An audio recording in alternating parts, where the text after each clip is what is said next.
some mystical, misty poison walls that didn't like us straying from the main campaign. No, they were just. It's your traditional misty wall. And there was that bird dude, and then we got to that town, The and then naked the bird. hysterical lady Blew without a off the door, door. and now we're on the way to some guy's house. You're actually in some guy's Well, house. yeah, we're in some guy's house.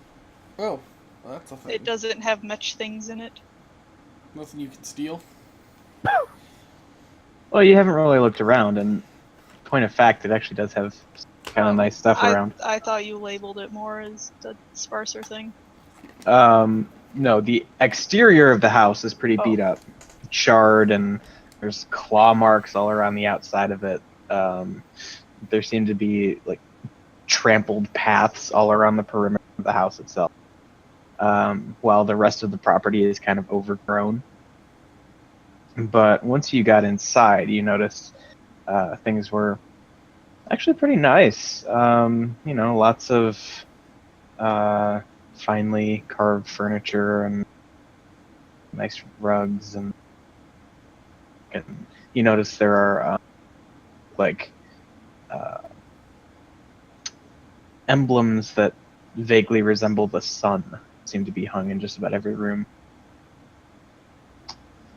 But yeah, and you were led to a side room upon entering, and Where there was a dead body. there was a dead body lying in a casket on the floor, being faced by the semicircle of chairs that your hosts have led you to. One who worships the sun. Praise the sun. Sun bros for life. It's lit. I fam. wouldn't blame them.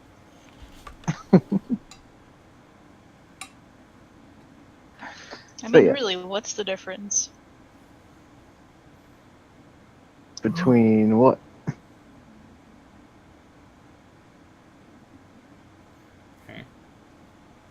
What's the difference between what? I'm looking at you like you're ridiculous. Okay. But you wouldn't look back at me, so you couldn't see me. Yeah. Okay. So, yeah, here you are in this beat up old manor house. Ismark Kolyanovich and his sister Irina, seated in this arrangement of chairs facing the corpse that's lying in a casket on the ground.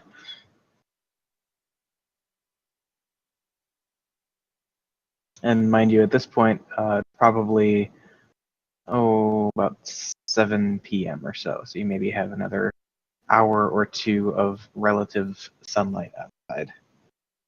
Presumably. I mean, this would be your first night in Berlin.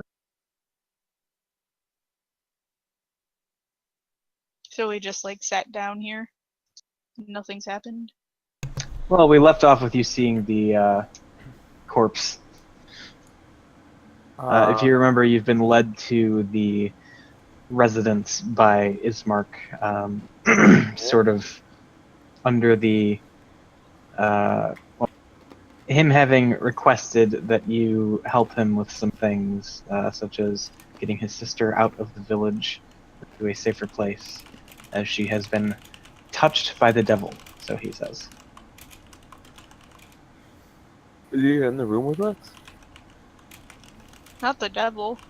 No, but the guy that brought us here to the house. Yes. Yeah. Him, his sister, and the corpse. And all y'all motherfuckers. The corpse is dead, right?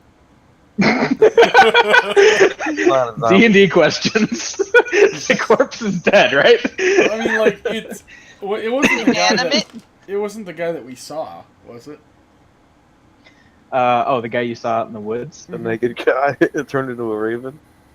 No, it is No. neither of those people.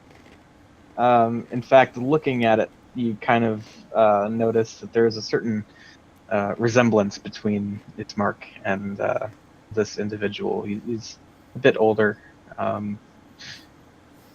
Yeah. All right, I'm gonna look at Ismark and kind of point at the caster and say, "Is he okay?" Ismark just looks over at you and gives you a look like, really? I am also giving a look at you like that. I want to hold my staff over the body and let the tentacle just kind of dangle on its face. At that point, Irina stands up and just smacks the thing away. What are you doing? Blessing his body? I don't recognize such blessings as this one. Silent prayer. Please refrain from making contact. I apologize. Okay. She seems to loosen up a little bit again and back off a couple steps. As that's all going down, Ismark responds, "This is my father. Clearly, he is not fine. And in fact, he has been dead for 30 days now. 30? 3. Oh, Okay, I heard 32. That's why I'm Okay. like, what? yeah. I was Yeah. like 30. He's looking pretty ripe for 30. No, he's looking all right. But yes, he's been dead for 30 days. Or 3 days. Damn it. Okay. 33. No. Does Three. anyone have any idea how he died? Are you asking this out loud? Yeah. All right. It says we have been under attack for a number of weeks now, and best I can tell, he died of stress or heart attack or something like that. Did you inspect his body for any unpeculiar wounds? At this point, Irina walks over and says, "Oh, you mean like this one?" And she pulls back her hair to reveal 2 puncture marks on the side of her neck. I just Yep. pull out my hand cone and go, wah, wah, wah, wah.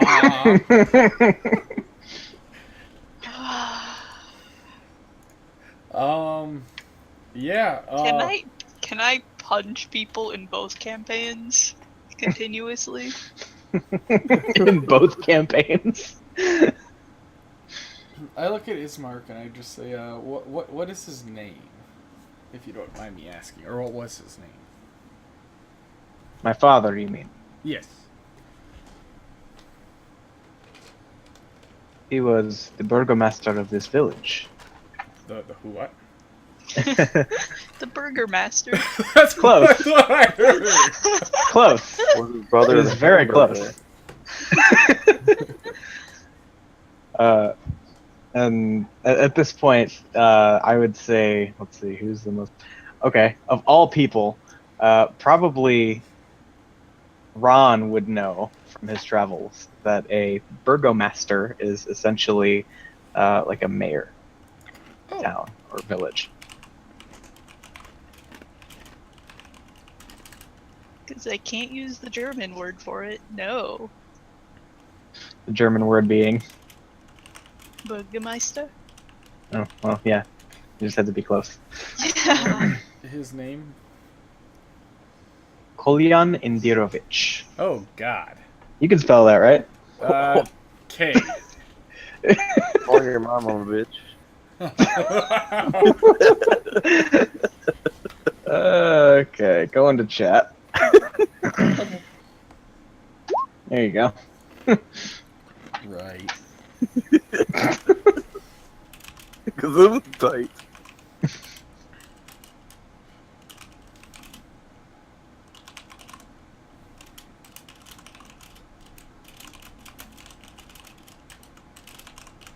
Okay. And he was like ex-mayor of Barovia. Yeah. Okay. Got that in my notes. Ugh. So you said it was stress induced, right? You could tell, yes. Okay. And why is his body still here? No one in the village is brave enough to accompany either of us to give him a proper burial. I will. Let's go. Not tomorrow. Oh, okay. Let's not go out at night to a crypt. Okay. I mean, I'm okay with it.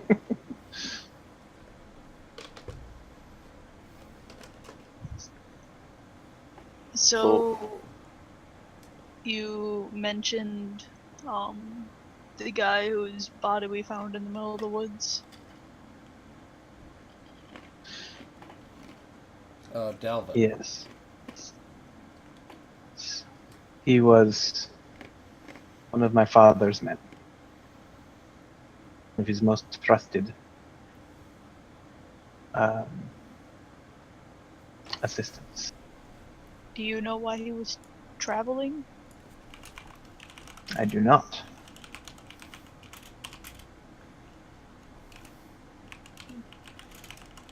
Do you know where I can find his family? To my knowledge, he had no family.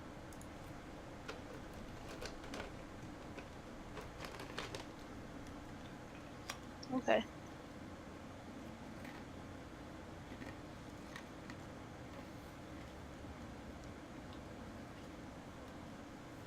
So, knowing now what my family has been through, what do you say to escorting my sister to a safer place? How will that help?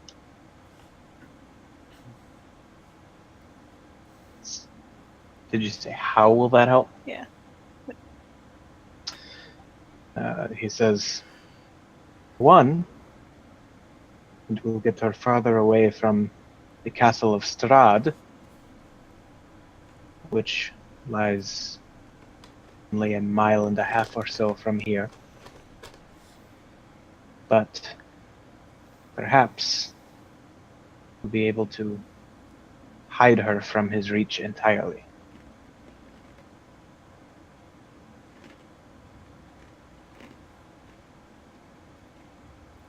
I look at him and I say, "Is that one your sister? There, the one with the little holes in her neck?" And I point to that woman that showed us her neck. Yes, this is my sister Irina. Of Arena. I know how to spell Irina.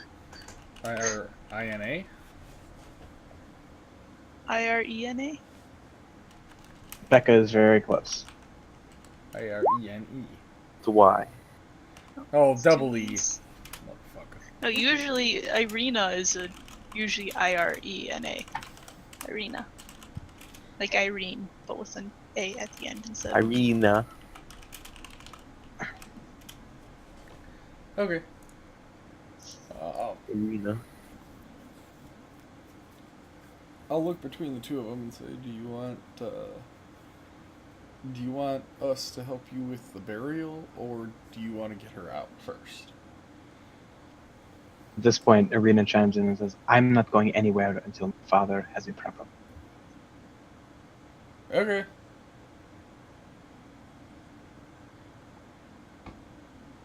Just saying to. What's your character? Ron? Yes, I'm I around. just say into Ron's mind with my telekinesis. I think they're trying to steal my secrets. Hello? Who? I'm sorry, I clean out my ear. Huh, I'm sorry, I swear I heard somebody say something. Huh. It was me, Melkar, talking into your mind. Huh. That's a neat trick. I say that out loud. Did we get rooms at the inn? We got rooms at the inn, right? You did? Yeah. Well, shall we come back at a time tomorrow? Are you asking the party? I'm asking everyone there. Well, Ismark says, yes, you are welcome at any time. Sleep has been hard to come by, so I'm sure one of us will be able to let you in when you arrive.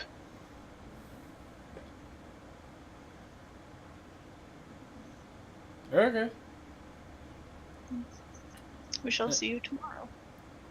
And I'm gonna stand up and walk over to Arena and offer my hand and just say a proper introduction. I am Ron Fosborn.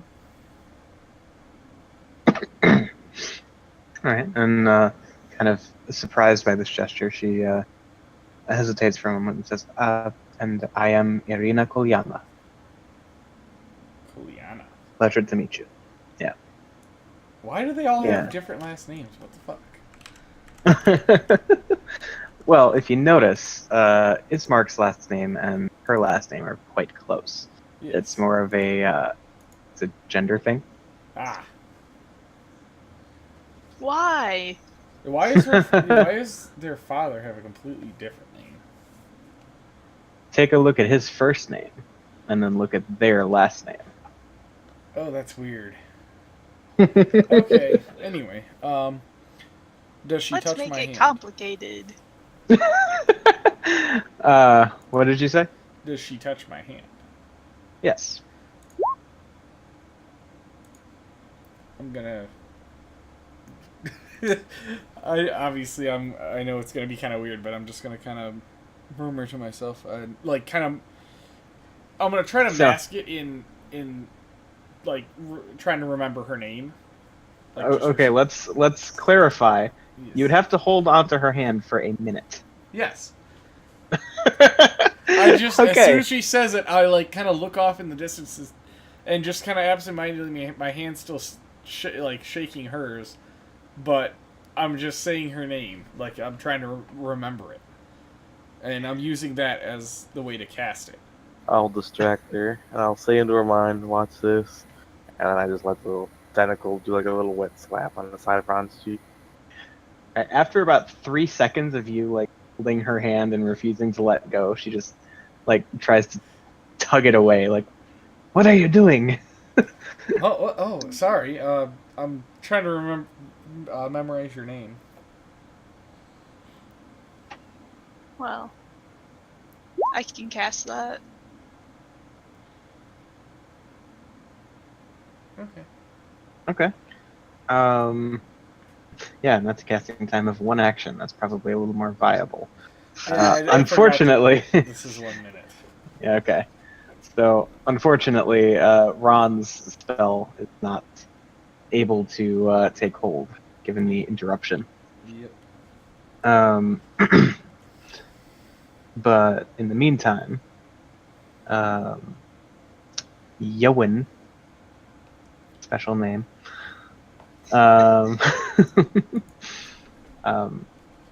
casts Detect Poison Disease, and you suddenly feel attuned to the well-being of all the creatures and people. And not too far, but a reasonable distance, what you need. You don't sense anyone who is either poisoned or diseased. Except, an STD still lingering.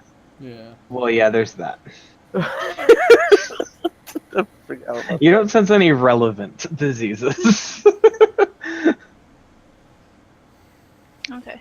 Unless, of course, you interpret the awkward handhold of Ron trying to get with Irina, in which case, whatever conclusion you will.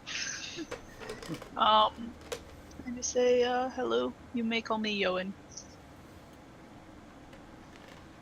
Pleasure to meet you. And I do a little bow. Okay. Yo, and I thought you were Trog. Oh, whatever.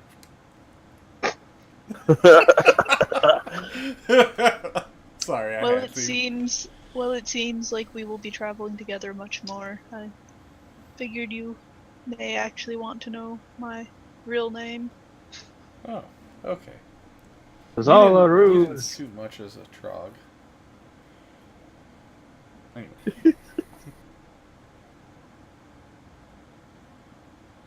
All right. So yeah, at this point, Arena and his mark are just sort of standing there, unsure of how else they can help you. But I start, well, I'll take my leave and go back to the inn for the night. all right. So Ewan stands and proceeds out. I'll kind of take an awkward step away from Arena. I'm gonna just go kind of like to the front of the house and wait for other people to follow Yeah, me. I'm taking like an awkward step away, and then I'm gonna follow. All right.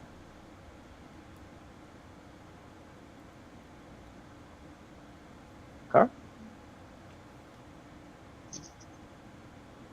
Saying to Arena's mind, you cannot have my secrets. She just gives you a very confused look. I know you're up to something.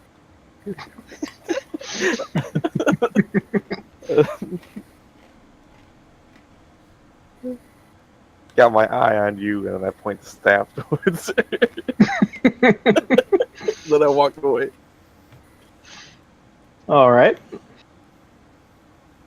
And so as you proceed out of the mansion, you hear the door kind of creak shut behind you as Ismark follows you just far enough to pull the door closed, and you hear the series of locks and bolts begin to once again be fastened as night will relatively soon be upon you. So is there anything you would like to do for heading back to the inn?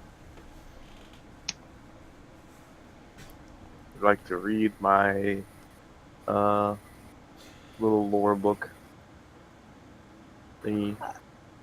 I want to go back to the house of the crying woman and yell up the stairs that her door is broken. Okay.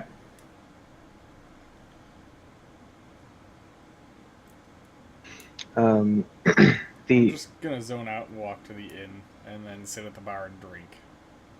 all right.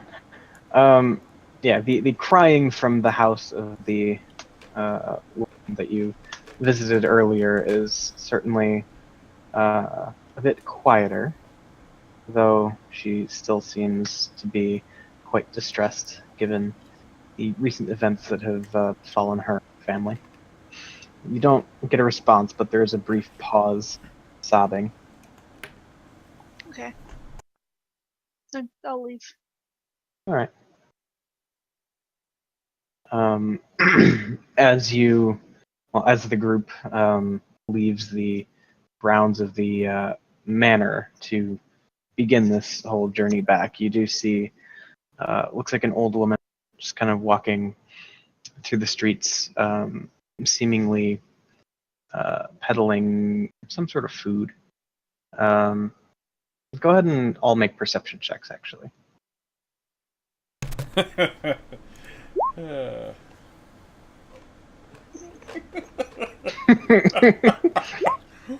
That negative What one. the fuck? That's terrible. We're just blind today.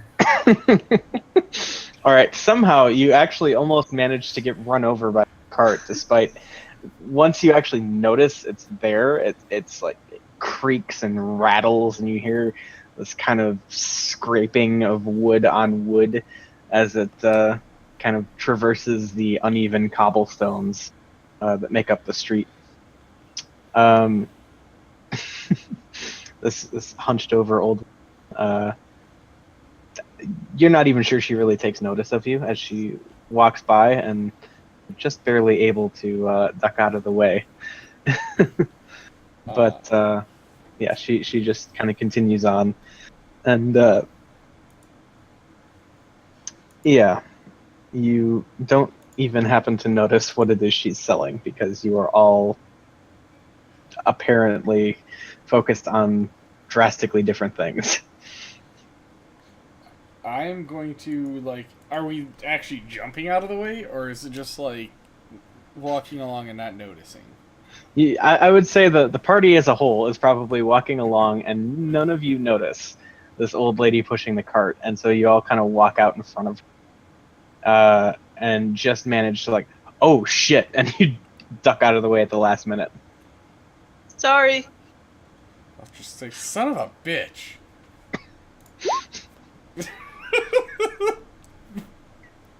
What, on her? Not her, at the cart. All right. Given that the cart does not have a mind, I'm gonna say psychic damage is probably not gonna do a whole.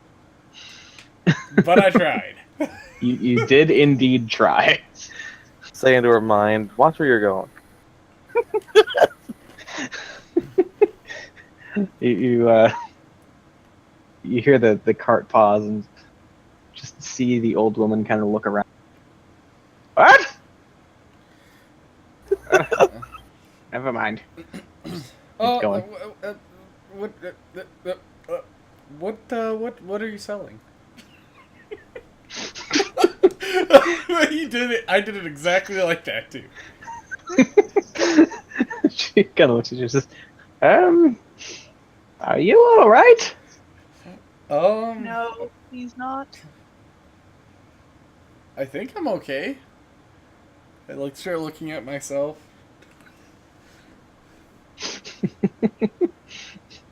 All right.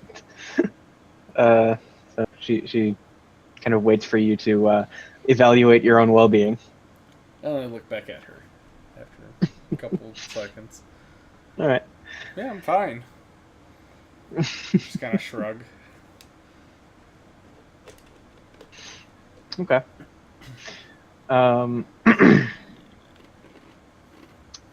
So yeah, she looks back over and I'm selling pastries.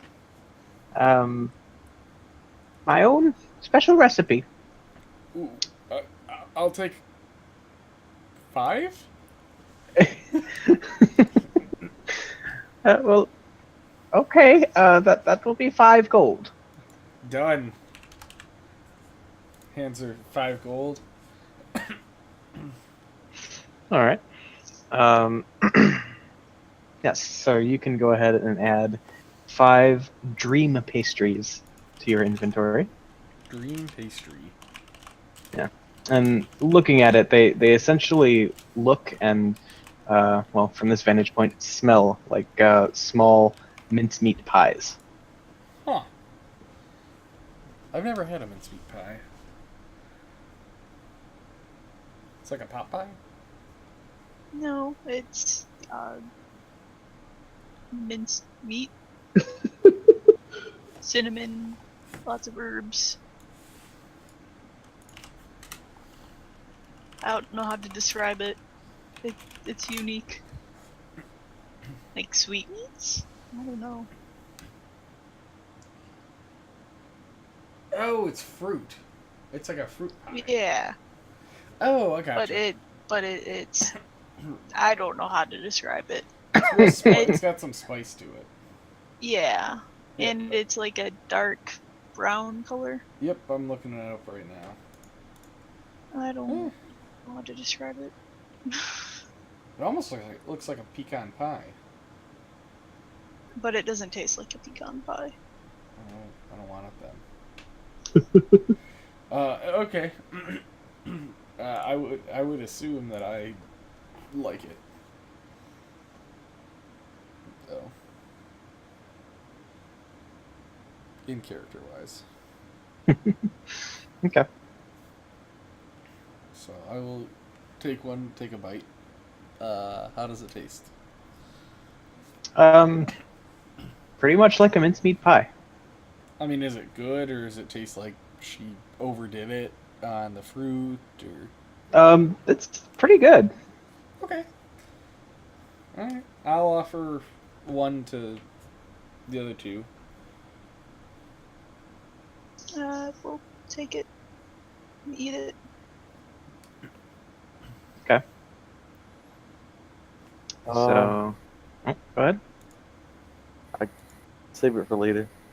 Okay, I'll wrap the other two up and put them in my bag. All right. And yeah, as you're kind of distributing the pies or the pastries among the party, she just says, "Do enjoy," and kind of starts rolling on down the road some more. I will, thank you. All right. So yeah, you, two of the three of you continue snacking on your dream pastries as you walk down the road back toward the inn. Yoan is able to attend to the business with the sobbing woman, and Malkar is able to continue reading a bit as he walks, being like that person who's on their phone as they're walking down the sidewalk, occasionally almost running over pedestrian here and there, but That asshole. yeah, that asshole. At least you're not reading while driving. Then Ron just makes his way back to the inn. Was the plan to head up and just crash right away, or? No, I was gonna sit at the bar and drink, and possibly sing a little, Okay. because I do my best performing when I'm a little fucked up. Okay. So let's see here. Okay. So yes, as Yoan is walking back to the inn, kind of bringing up the rear at this point, having stopped at the old woman's house. The crying woman's house. Not as old as the one you bought the pies from. He walks in and finds Ron just sort of collapsed on the floor of the inn, seemingly in a sort of dazed state. His eyes just open. He looks very happy, but clearly not in his right mind. Can I pick him up and bring him to his bedroom? Sure. Okay. I don't even know how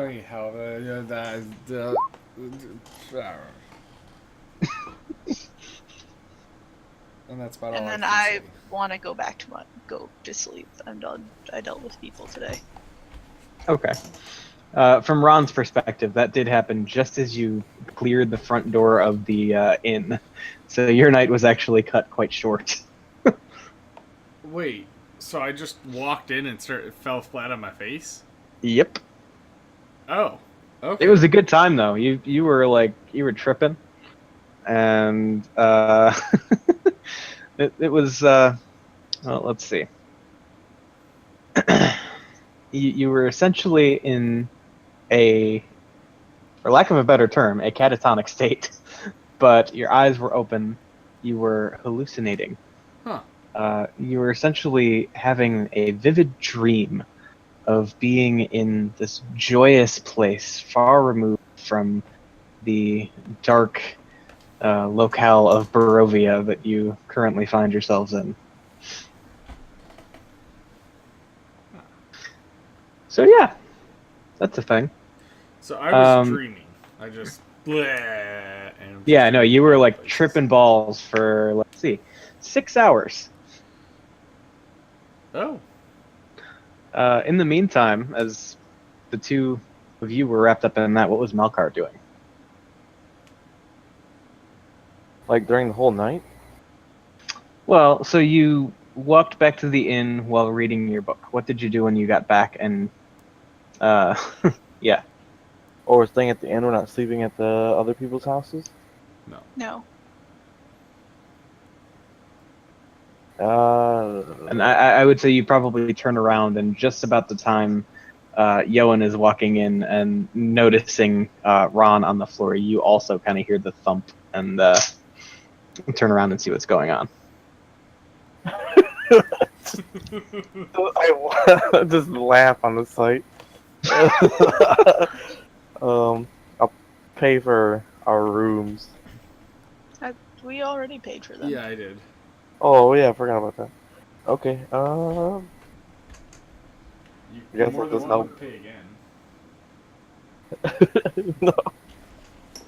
No. You said you were gonna take him to his room. Mm-hmm. Alright, I'll help. Okay, so technically Yoan's roll would be with advantage there. So if you're worried about that 22, you can roll again. 22 it is.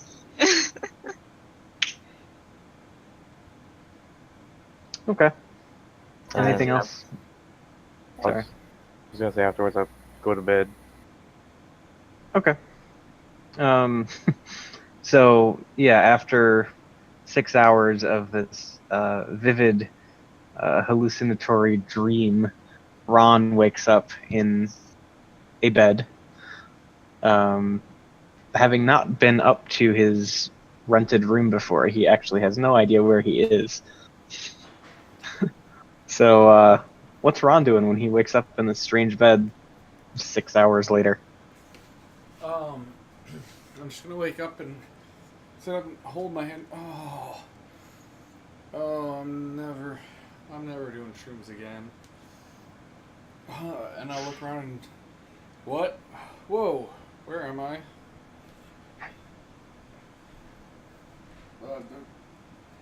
Nobody's sleeping in my bed, right? Except you. What was I'm in that? my own room. Nobody except you. Okay. Nobody else is in the room either, right? Or Nope. okay. Well, I hope not. Oh, that's nice. No, you do not see anyone else.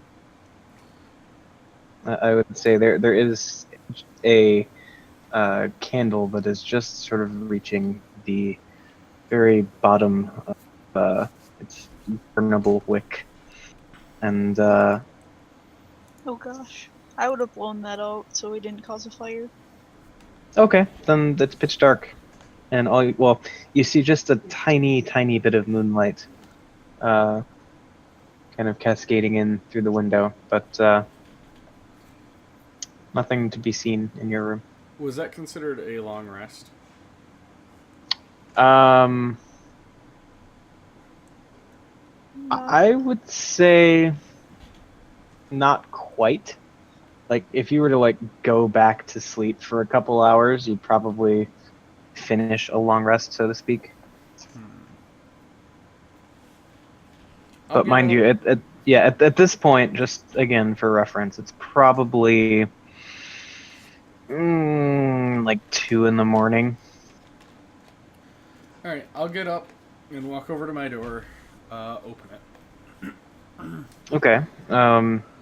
You see a somewhat more lit hallway than your room was, with a series of kind of flimsy-looking wooden doors lining each side, and a dead end with a window off to your right, and what looks like the top of a flight of stairs with a more vibrant light showing up from that end.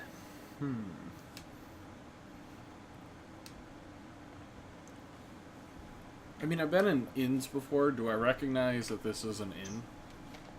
I would say that would probably be your first assumption, yes. All right, I'll just kind of look left, look right, kind of shrug, and then stretch, and kind of like, scratch my stomach. And then I'll just go back inside and shut the door and lock it, and go back to bed. And I figured your first instinct would be, I got really drunk and I'm in an inn now. Yeah, Probably. basically. That's what it is. It's like, yeah, I've had this happen before. I'm going back to sleep. All right. So yeah, as you close the door and proceed back into your room, there is a sudden flash of lightning, and you do see that there is a raven perched on the outside sill of your window, just kind of looking in at you, Oh, head cocked. by the way, I shuttered my windows. Okay. I will go over there, and not, no sudden movement. Just kind of walk over, undo the latch on the window, and open it. And assuming the raven still stays, I'll proceed with opening the window. If the raven flies away, then I'll just kind of go back to my bed. Nevermore. Exactly. I swear, if the thing looks at me and says "Nevermore," Just as you open the window, still stays perched there, head kind of cocking from one side to the other, and that quick, jerky motion that birds tend to move with. I will step back enough to give room for, let's say, another human to be standing in the window, and I'll just look at it and say, "Are you a human too?" Kind of keeps looking at you for a moment. Just Was that a yes or a no? One No cough for yes, two coughs for no. no response. Okay. Is it raining outside? You hear a storm off in the distance. It seems to be making its way toward you, but as of right now, it is not currently raining outside. I will, after looking out the window and seeing this, I'll say, well, if you are human, if you want to come in so you don't get stormed on, you can. And if you want to talk or whatever. All right. Bird just looks at you and swiftly kind of takes off back out into the village of Barovia. Alright. I'll shrug. Suit yourself. Shut the window, lock it, draw my drapes, and go lay down and nurse my whatever drug hangover that I'm on All right. for the next couple hours. Okay. So then you would all wake up with the benefits of a long rest. For the sake of reference, probably 6 or 7 in the morning. Okay. Is it dawn yet? You can just see the first hint of dawn kind of breaking in the distance, but it's not fully morning yet, so to speak.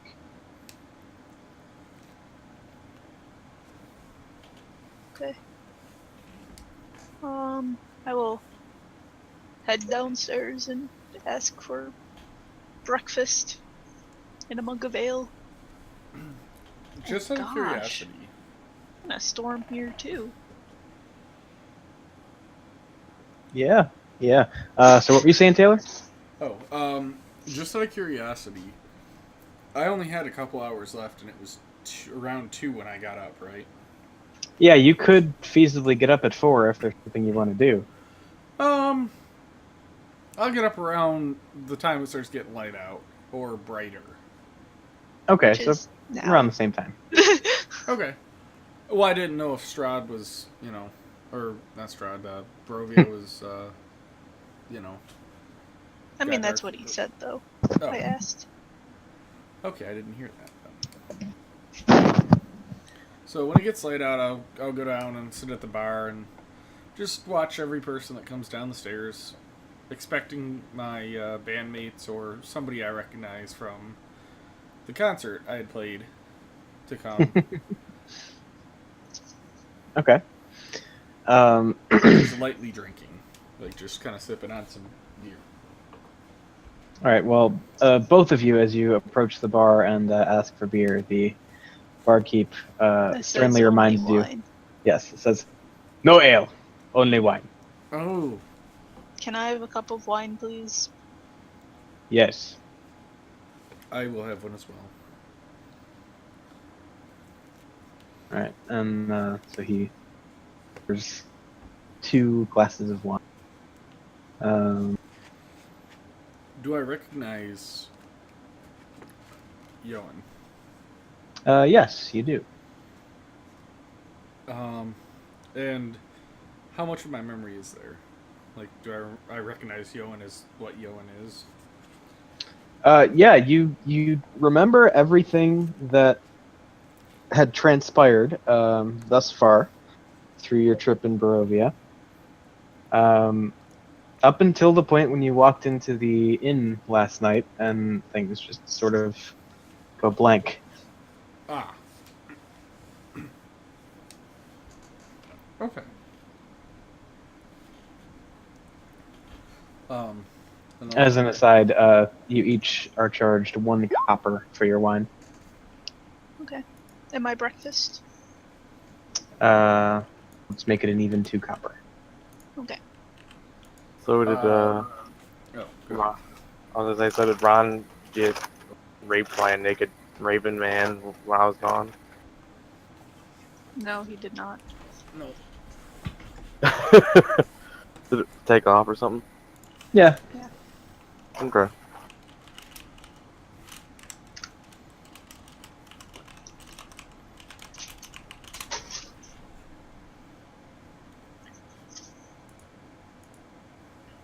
Okay. So I will ask for So, just a little bit of fruit. all right. And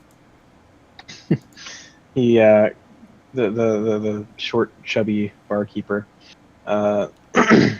heads to the presumably the kitchen area of the bar and returns with a few kind of sickly looking berries and a single apple that almost looks a bit shriveled.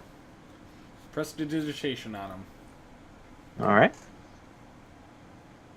I'll make them Making look them and making them taste better. cool. And you know what? Smell too. All right. So you have a nice breakfast of fruit. I will eat them gladly. Do they Alright. have any garlic? Any garlic? Is that what you said? Yeah. Cloves of garlic I can string around my neck. Maybe you should try eggplant. You could try a couple things to the neck. So, yeah, is Malkar gonna like come down and ask for garlic? Yeah. All right. So yeah, you approach and do you have any garlic? No. Oh, it's that guy again. I love this guy.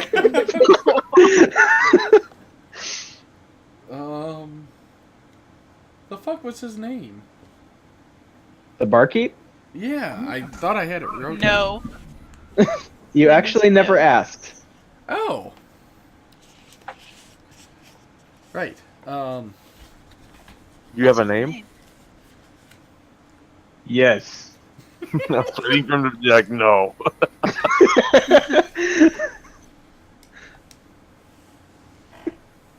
What is your name? Arik Lorensk. Oh wow. ARIC? Close. ARIK. I Yeah, there you go. CC? Oh, ARIK. This guy's just like a human, right? Yeah. From what we can tell. He's just constantly unamused.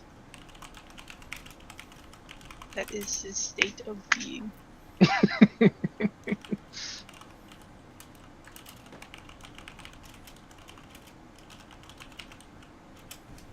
Okay.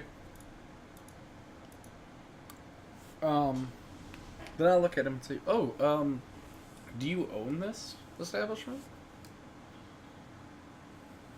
No. Oh. Okay. Who owns it? Somebody has learned how to ask questions. um, he turns to you and says, Alenka, Mirabel, and Sorvia. Gesundheit. I say that too. Thank you. Yeah, I would like that too. Malinka? Melinka? Nope. Aw.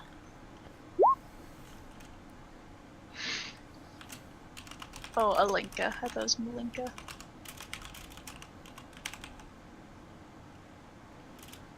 And just to be clear too, this is the blood on the vine, right?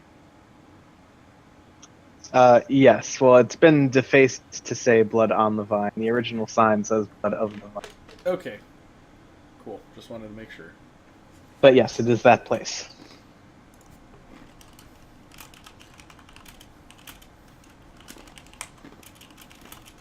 Have any friends there?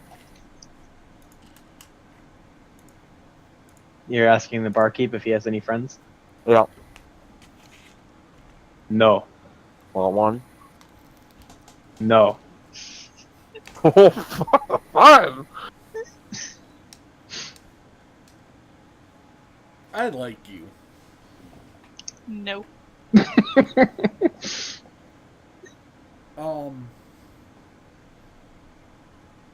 By the way, have you seen any of my bandmates? No. Oh. Is that all you know how to say? No. I'll look at Yo and say, didn't I play a show here last night? No. You walked in and you face planted. I brought you to your room. Oh, that's right. Are you assistant? Well, do you know where my bandmates are?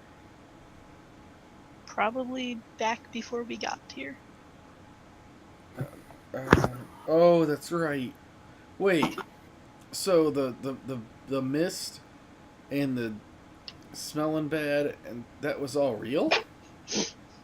Unfortunately. Oh man. Oh. Okay. Well, shit. I got a gig to play soon, so Well, let's go bury a dead body and see if we can't get you there. sure. Okay. Yeah. Right. And at this point, I'm fishing through my pockets to see if I have number one any more shrooms, or two see if I still have my baggie of weed, black grass. You do not find any shrooms, but, well, Ron is not a man to embark anywhere without a stash of black grass. So, yes, you do have quite the supply of that handy. Okay. I'm gonna I'll talk to I'll roll one up. while he's doing all that. I'll talk to the barkeep in his mind. Say, why don't you want any friends? He just looks at you. Telepathically, you just hear the word "no." He could respond. But he doesn't.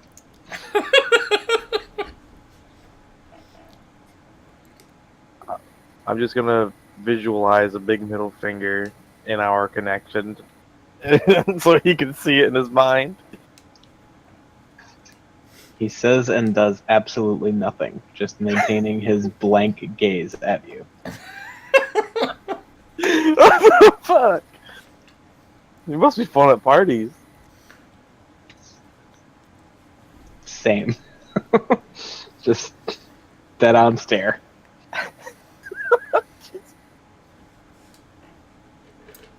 Where did you come from?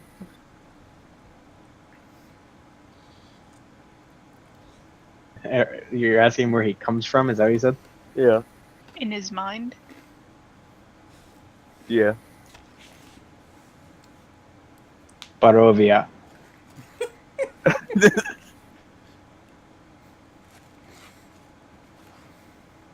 So I'm guessing the first word was no. No response. I'm gonna leave him alone now.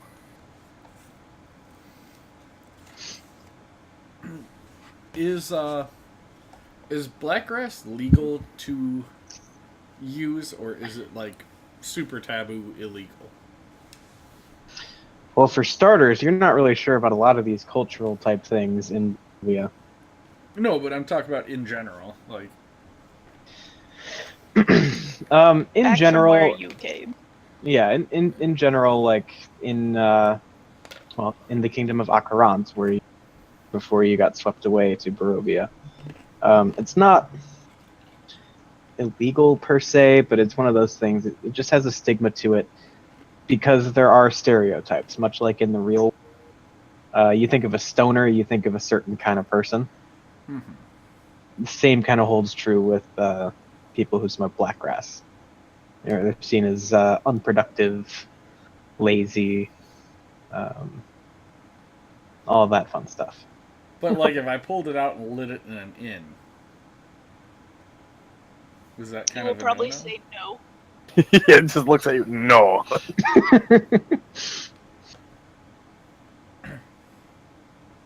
I mean, you've It's not really had any issues like that before, so. right. Okay.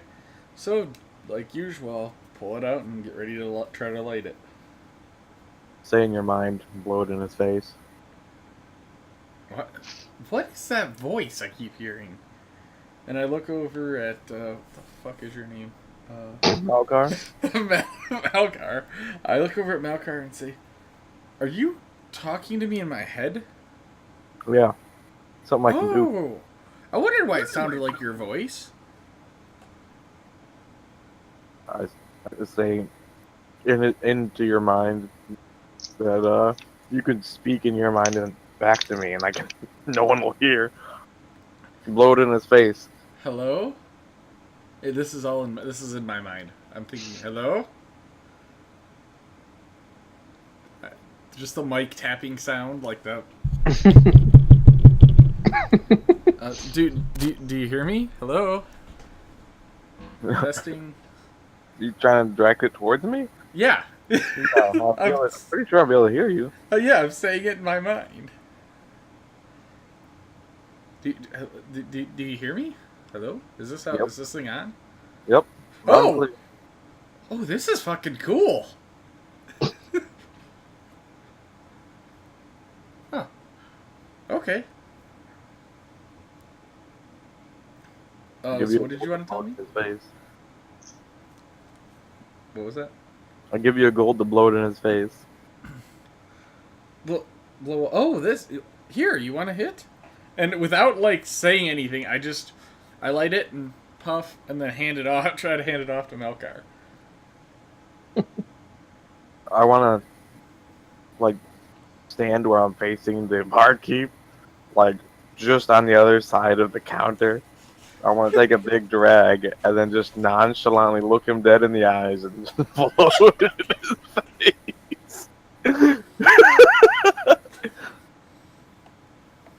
He seems entirely unfazed and just maintains the dirty look he's been giving you. This should just say it loud. This should help you calm down. Watch, we'll come back and he's fucking turned into like a flamboyantly gay bouncer or bartender or something.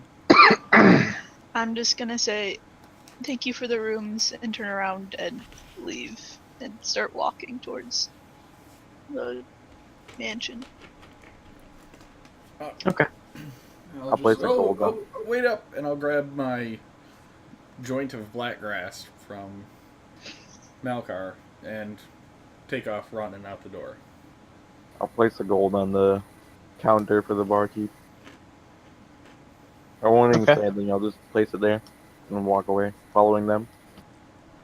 Okay. All right. So you're heading toward the mansion once more. Yep. Okay. Or I am. Oh. Do I see Yoan once I get outside? Yeah. Alright, I'll follow. Okay. Follow the leader. All right.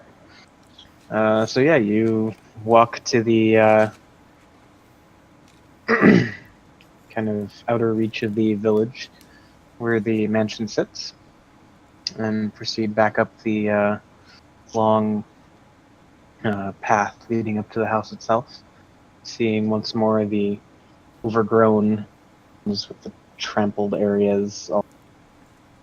There do look to be a few freshly singed and clawed portions of the house's facade, but it seems to have stood for another night.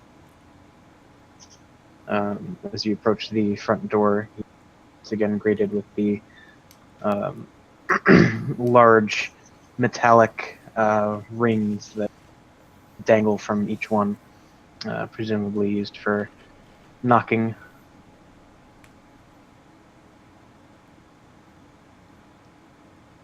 I'll knock. Okay. You hear the creaking of floorboard. Someone is evidently making their way toward. Before long, you do hear the series of locks and bolts and chains and everything being peeled back from the door.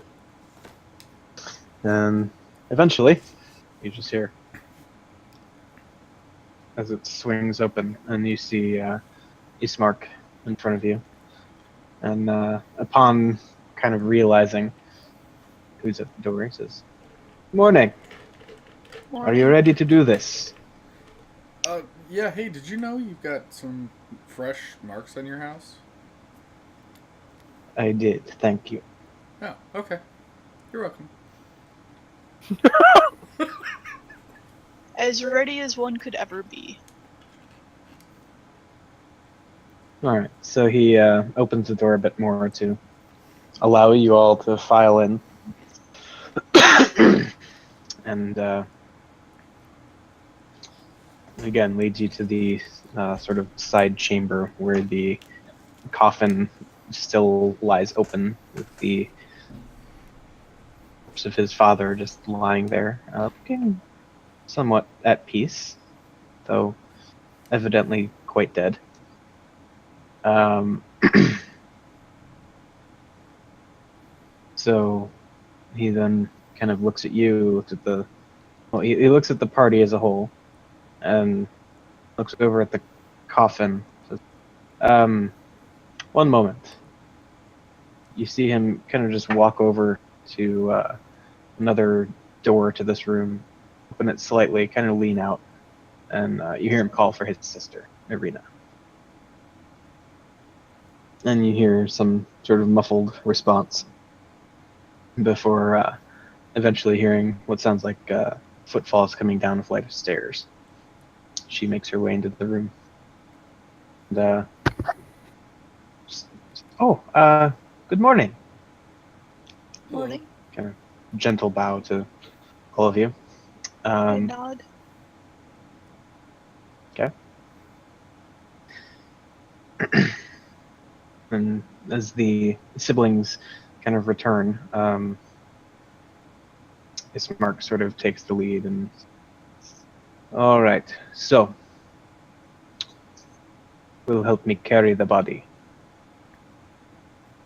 I'm not very strong. I will. Yeah, I'm not very strong either. Well, I am. Well, you do it then. I'll be on guard duty. I'm the strongest druid you've ever met. You're the only No, I did fuck that one girl once. Never mind. Ron's keeping it classy. Prestidigitation in his mouth.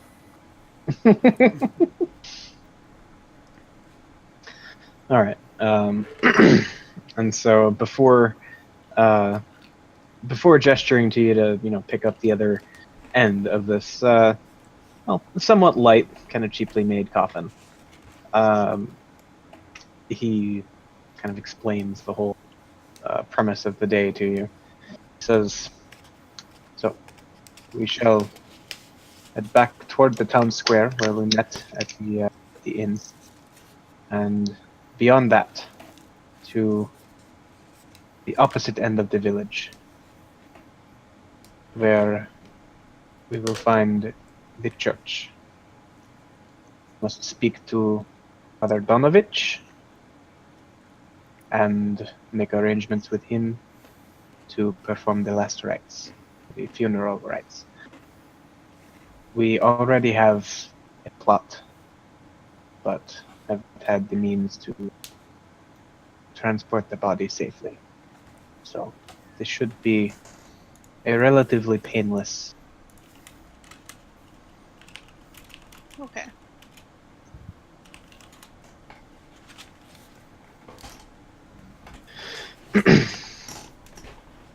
And kind of gesturing toward Irina to open the door, he then kind of gives Yoan a nod to close the lid of the casket and then proceed to pick it up and begin the journey through town.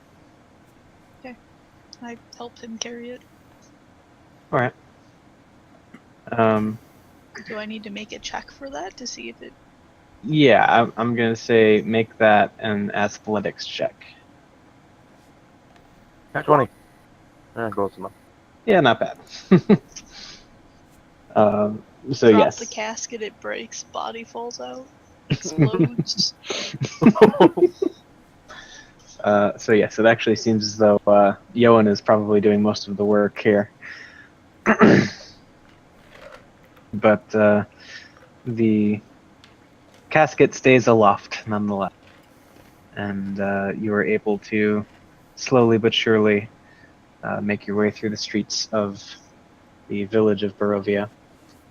And as you enter the square where the Blood of the Vine tile are both located, Ismark kind of gestures toward a road that turns off to the left a bit, and kind of leading you, if not by carrying most of the weight, then at least by nudging you in the correct direction to go. You do turn the corner and see in front of you, just beyond the next intersection, the large church building that you had actually seen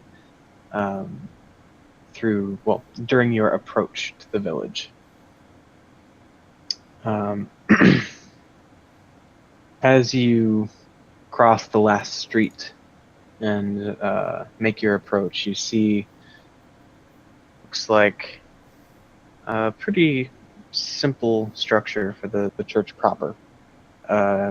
Looks as though there are maybe a few small rooms near the front of the building with easily discernible chapel taking up the majority of the space toward the rear. From this vantage point, you can see a fence kind of forming a vaguely circular shape, kind of with the structure of the church itself along the perimeter. Looks as though this encloses a series of graves and crypts behind the building itself. So, as you make your approach, you see that doors to the church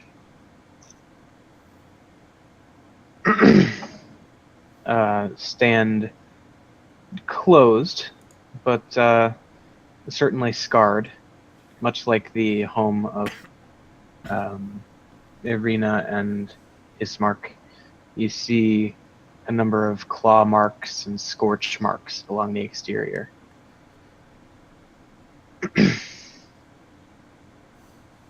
As you finally reach the front steps, Ismark gestures for Yoan to help him kind of ease the casket down.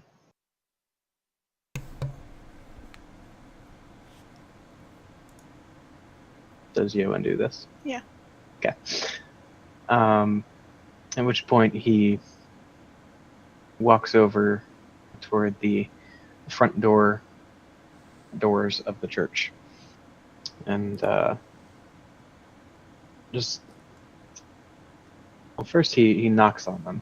He doesn't get any response, so he turns and addresses the party and says, "Perhaps the father is in prayer. See if we can check on him."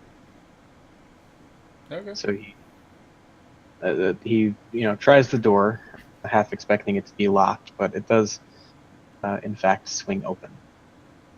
There's a loud screeching of old rusted metal grinding on more old rusted metal. But the doors do open and reveal a 10-foot wide, approximately 20-foot long hallway that leads to a brightly lit chapel. The hall itself seems to be entirely unlit. It reeks of mold and mildew. Along the hallway, you see. Did you say something? Oh, I was just gonna say before I go in, I will put my blackgrass joint out. Okay. 4 doors, 2 on each side of the hallway, lead to what look to be adjacent chambers. Even from the door, you can see that the chapel itself is strewn with debris, and you hear, as the creaking of the door comes to a gradual halt, you do hear a soft voice inside reciting a prayer. Suddenly, the prayer is completely eclipsed by an inhuman scream that rises up from beyond, possibly beneath the floor? It's hard to tell. Huh. So we just hear a scream. Yeah. And then as that dies off, you just hear the continued gentle voice of a prayer, seemingly coming from the chapel. Someone's torturing demonic presences. Oh, I told Ron as we were going back about my detect poison and disease check. I guess I could tell what's his name too. Nalgar? I know. Oh yeah, I was trying to identify that her ailment, but unfortunately I couldn't. I can tell you it is not a poison nor a disease. Ah. Well, she is incurable then. As I scratch my crotch.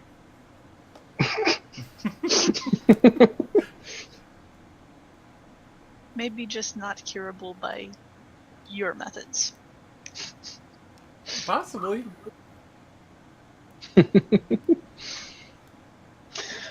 All right. So yeah, how are you proceeding?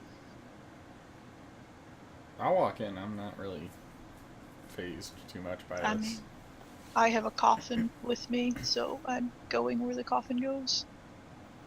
Okay, so for the time being, that means you're staying out on the front steps of the church? Are they, like, did we set down the coffin?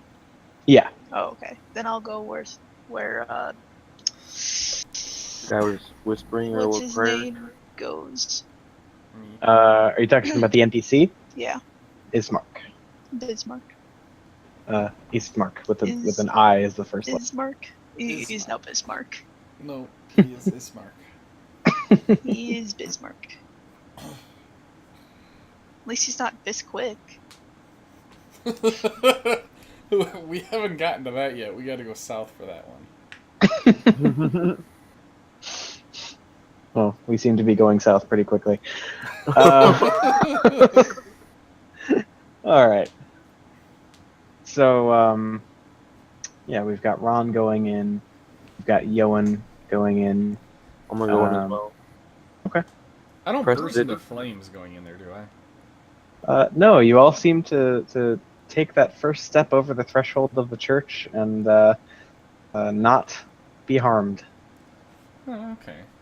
That second step, though. Did I burst into flames? No bursting into flames thus far. Okay, cool. I want to use prestidigitation while we're walking to kind of like cast like a flare, like a firework kind of thing, just so we can see a little bit since the hallway wasn't lit. Maybe you could just like hold a ball of light. Does it even emit light? You should be able to with prestidigitation. I don't think it does.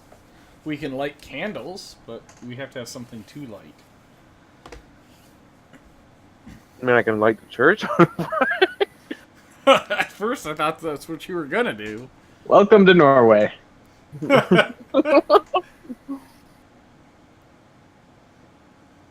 Just make a small mark on your hand that is glowing.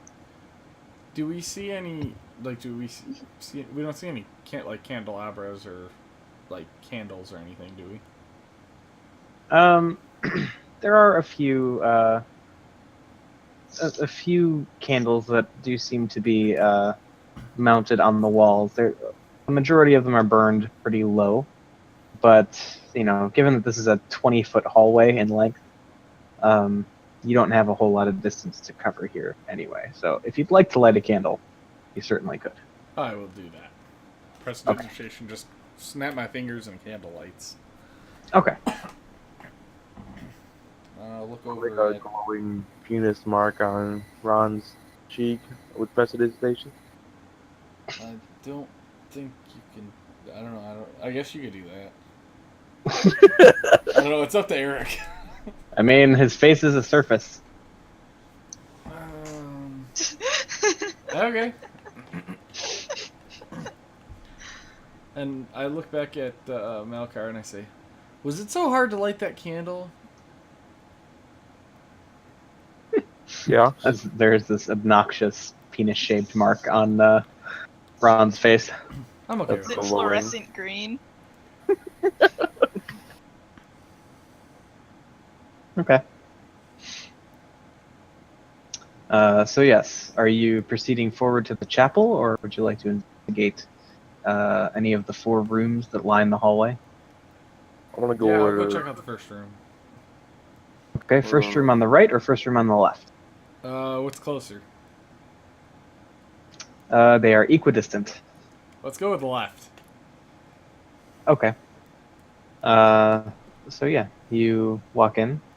There is a worn wooden door with a barely functioning handle on it, but you just kind of grab it and turn it a little bit, and the door kind of pops open. You see a dirty, lightless room containing a wooden bed with a straw-filled mattress. Mounted above the bed's headboard is a wooden symbol, very similar to those you saw mounted around the Burgomaster's mansion. Oh. I don't know if I have paper on me, but if I do, can I write it down? Like, copy that signal down, or symbol down? That sigil? The sigil. Yes, I would like to copy the sigil. Sure. Okay. I mean, worst case scenario, I'll just copy it onto my hand with prestidigitation. There you go. Surround it by small penises. No, I'll just copy it, like writing on your hand. I'll copy it onto my hand for later. All right.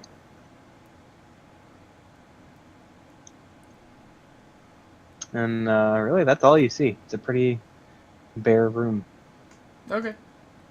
I want to skip past the rooms and go to where I hear the praying. Praying. Praying. I want to Purr. make sure that he's not going to do anything to the rooms, so I'll be staying back with Ron. Okay. So yeah, you see him just kind of poke his head in this dark, dingy bedroom. Oh, and Ron, while you're in there, you notice that this whole room has a very thick layer of dust caked on just about every surface. It seems as though this place, at least this room, has not been used in quite some time. Huh. Okay. I'll press digitation on the symbol, just so I can get it, make sure I get it right, and clean it off. Okay. And then I'll. It's a miracle! Yep. Praise the sun! Record it on my hand, and then I will leave and shut the door. And then I'll check the room across the hall. Okay. So again, kind of a flimsy wooden door separates the room from the hall. It opens with no issue. This room seems to be in a bit worse shape. It looks as though the passage of time and general neglect have punched a few holes in the ceiling of this moldy room, which you can see contains a few broken roof shingles amidst puddles of water. In one corner, set into the floor, you see a heavy wooden trapdoor held shut with a chain and a padlock. Uh-oh. As the flimsy door to this room comes to a halt, you once more hear a screaming sound that, now that you kind of have this picture, certainly seems to be coming from beyond the trapdoor in the floor. I will. Is it locked or is it just chained? It is chained and padlocked. I am going to get down and use Eldritch Blast on the padlock.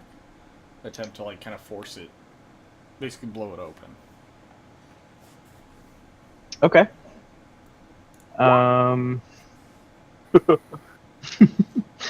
Alright, you make a small dent in the trapdoor itself, but you don't really seem to have any impact on the chain or the padlock.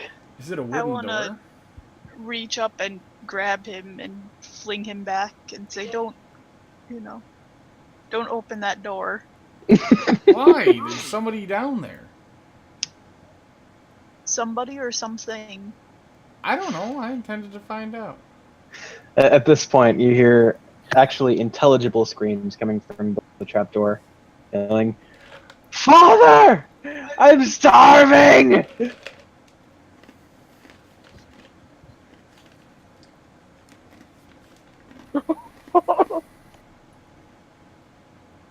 Well, I'm back to. As soon as I get out of his grasp, I will go back and start trying to get the lock off again. I'm not letting you. Sounds like we have competing checks going on here.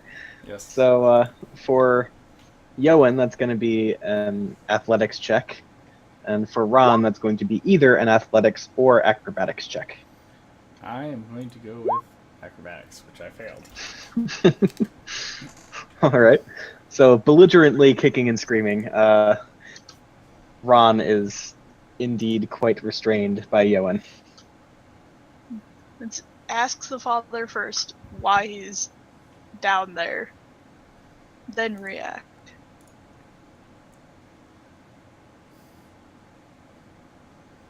Maybe. Have you not seen how scared everyone is? There is something happening here. All I know is these crows are kind of cool and kind of weird. and I really don't know where I am, but I gotta get back.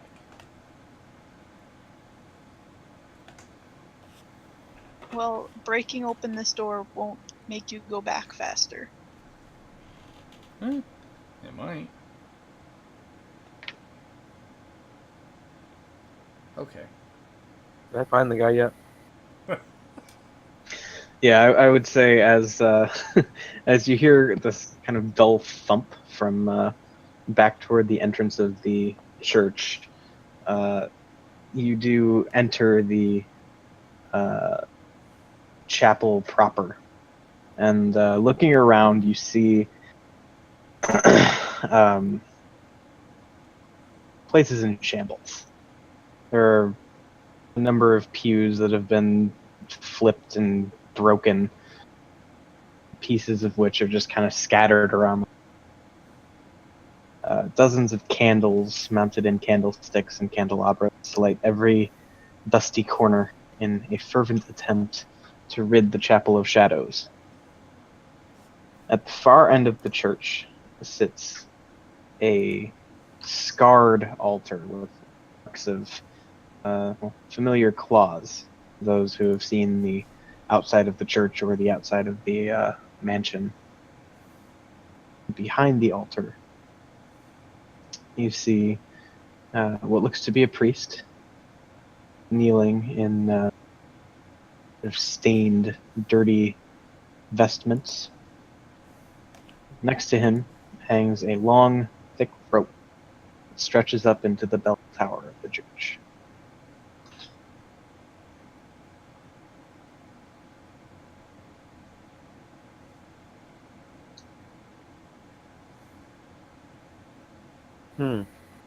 As you're walking in, he just seems to continue praying. He doesn't even seem to have noticed you.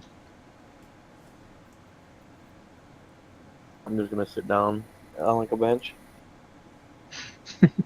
Okay. Yeah, you sit down on the least mangled looking pew, which still has what look like a number of almost bite mark shaped chunks taken out of it. But you do find at least a surface large enough to sit on. Wait, Is he within 30 feet of me? Yeah, at this point he's within about 10 feet of you. Okay. I was into his mind. What you doing? At this point, he immediately, like, his attention snaps back to whatever, back from whatever he was doing. He looks around. First, he looks up, kind of surveys the ceiling of the sanctuary, and not seeing anything there, his gaze. When he looks up, I want to just be like, yes, it was me, your god. Make a deception check.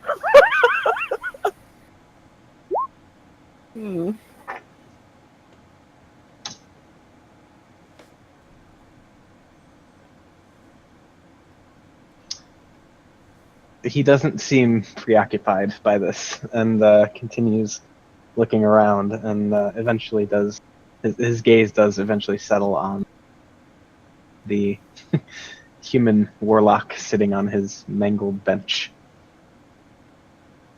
I just kind of waved him. Like,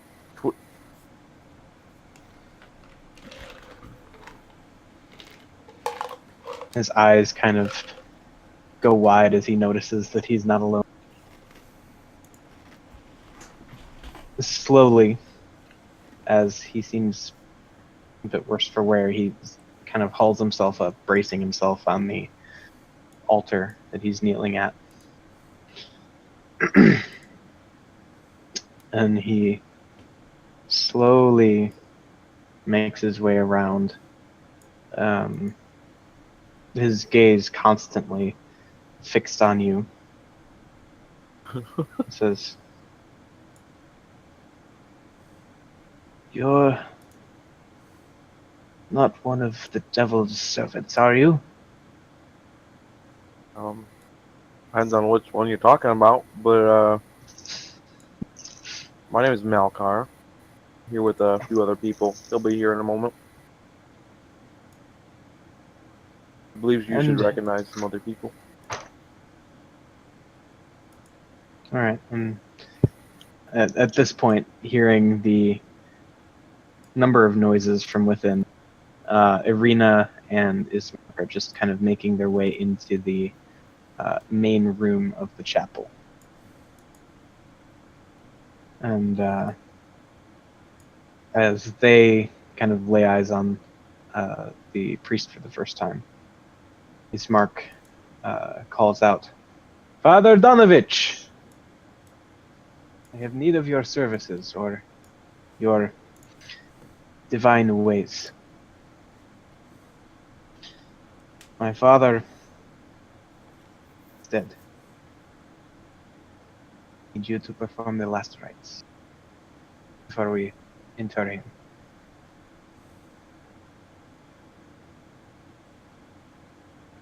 The priest seems taken aback by this new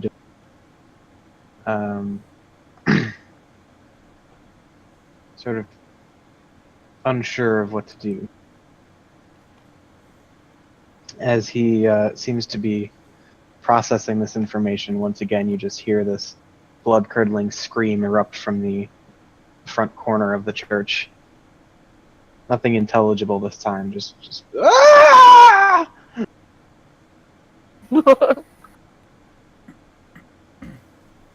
We'll just yell out, "Shut up!" At this point, what are Yoan and Uh, I I'm a- convinced Ron to leave it. I'm attempting to wrench myself out of Yoan's grasp and like take off down the hallway after Melkar. I'll let him. Okay. So, yeah. Ron makes his way into the sanctuary, at this point now behind Ismark and Irina. And what's Yoan doing? I'm following him. And closing the door. Walking up, closing the door, following Ron. Okay. So, yeah, as the entire party now stands in the sanctuary, the priest looks at Ismark and Irina. His eyes already red and bloodshot from his fervent praying that he seems to have been wrapped up in for quite some time. And you see tears begin to form in his eyes.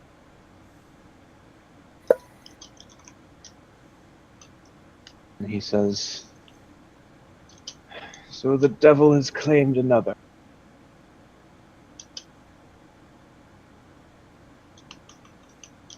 With a solemn nod, Irina just sort of gestures toward the front door.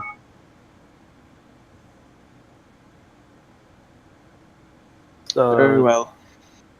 But Go ahead. I was just gonna say, this devil's name wouldn't happen to be by chance Cthulhu, would it? I have not heard of this one. Oh, okay, never mind.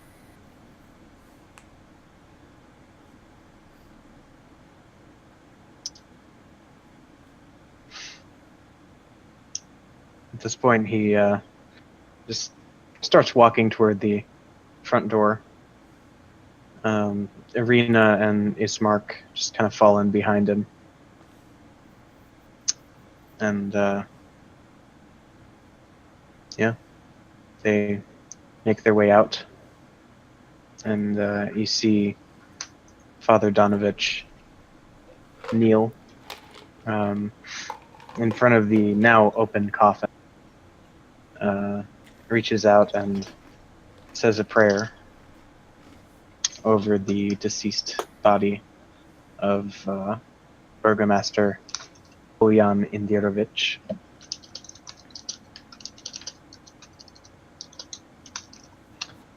What are you all doing as going on?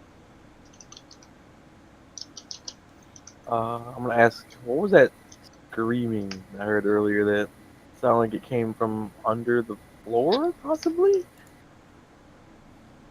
Who are you addressing this to? The priest. Right, he seems a bit preoccupied at the moment. He's performing the funeral rites for our master. Oh. I'm gonna pass through him in his mind. Let me know when we get in there too. Well, if you'd like to follow them outside, because they're currently on the front steps of the church. So if you'd like to follow them out, you can do whatever it is you'd like to do. Oh, I missed that. Okay, did we pass them? So yeah, the whole party was in the chapel, and then the news was broken to Donovich that the burgomaster was dead. There was another scream from whatever is down below, and then after he processed it and understood that he needed to perform the funeral rites for the burgomaster, he immediately started walking toward the front door, and the siblings fell in behind him, and so now the priest is sort of kneeling down on the front steps of the church in front of the open coffin and saying a blessing over the corpse. Okay. Peek into his mind. This is your god again. You putting people under the floor. He kind of broke up there. What was that? Speak into his mind again and say, this is your god again. Why are you putting people under the floor? At this point, as he finishes a phrase in his prayer to the morning lord, he looks up at you, Malkar. He says, "Silence! You do not know what the devil has subjected me to." He goes back to I didn't say praying, that. and he goes back to praying and blessing the body. I just shrugged my shoulders and looked around at other people. Alright, I want to go outside with him, and I will grab Malkar and say, Malkar, he's got his daughter downstairs. You're cutting out like a motherfucker. Oh. I said I will run out, grab Malkahar, and say, Malkar, he's got his daughter downstairs. That's what the screaming is. Take me there? I say this into his mind. I respond back in my mind, okay. And turn around and head in. I'm gonna follow him. Are you attempting to be stealthy at all? I'm just gonna casually walk back in like I'm gonna go sit down again. Okay. Ron, how about you? I'm not stealthy. Okay, then in that case, Yoan knows the other two members of the party walking back into the church.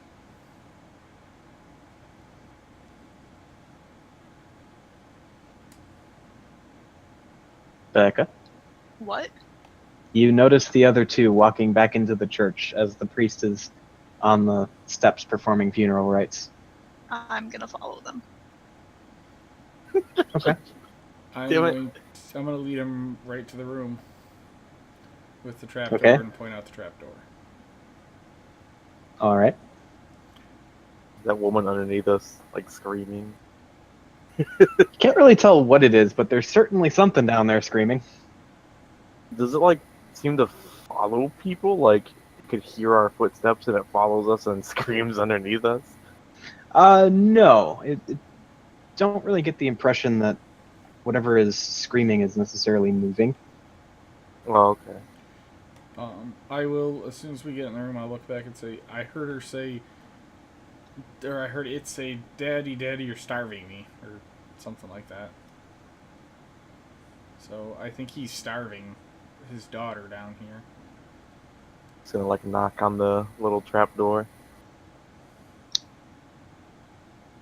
Okay. Have No you response. Have you tried asking him? We did, but he's What did he just, say? he's a dithering old man and ignoring the question.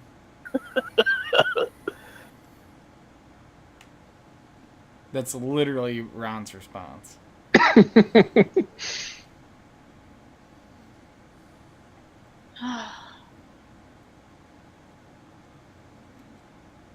Um, Well, what would Can you I- do if you found out somebody was starving their daughter? I'm going to, I guess, kind of lean back out of the door and say, Father, they need an answer about what is happening here, otherwise they're gonna open this door. Upon hearing this, the priest sort of snaps his attention back up and, half stumbling, manages to pick himself up off the ground and just, well, walk at a brisk pace. He's kind of an older guy, so it's he's not the most mobile, but he quickly stumbles his way into the church once more. No, you can't. I poke my head out the door, and why not?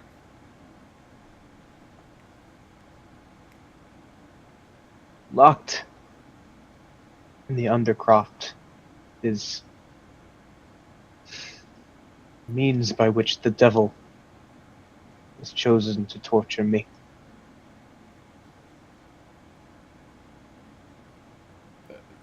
What? You're gonna have to be less cryptic for them. Yeah. Yeah, what Yoan said.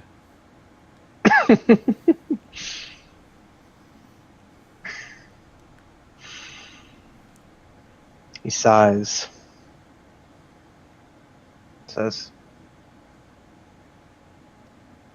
he took my son. Like tuk or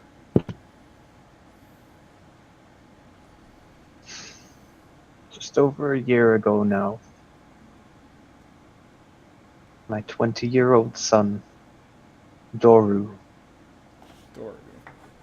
several of the other villagers stormed Castle Ravenloft, lured by some outsider wizard, black robes. I know not exactly what happened that day. The wizard lies dead, and so too did my son, until he returned. interesting. May I take a peek? No.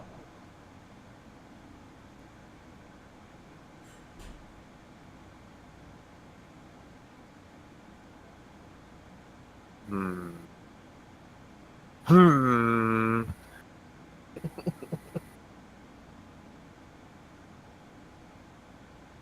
I saved into Ron's mind. What do you think we should do?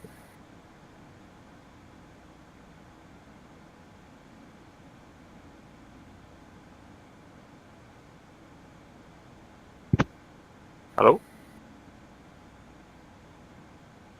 Ron. Taylor.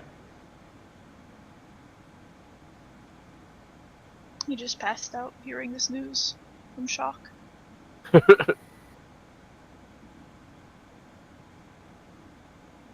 Taylor.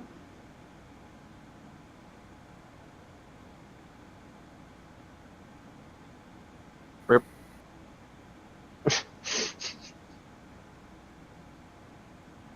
Tripping on the floor again?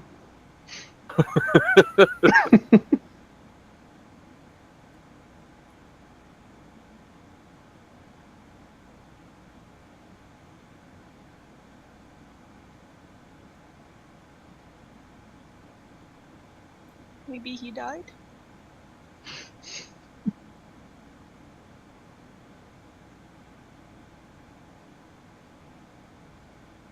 That would Probably be quite having some unfortunate, though.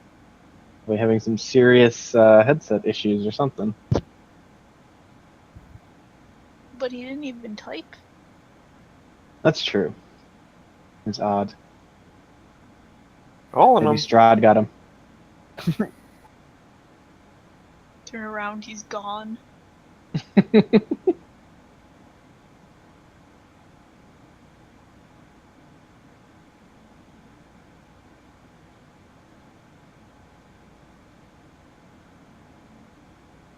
Did he lose power?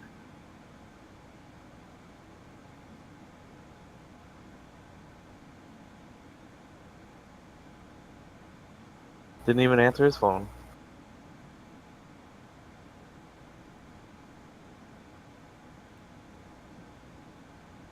The fuck? Legit died.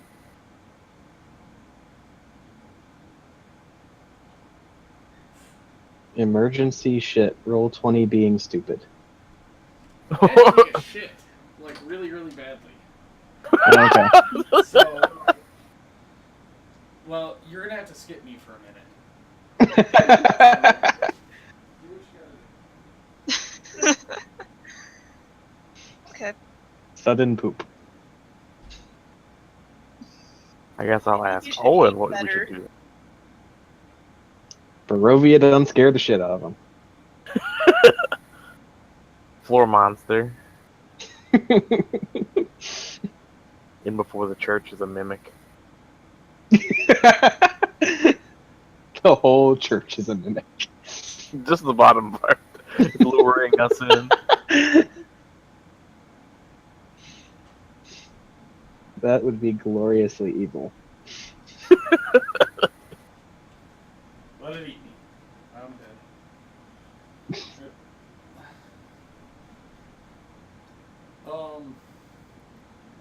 I still want to figure out what's going on. Well, I asked you in your mind what you think we should do. And I replied, I still think we should figure out what's going on.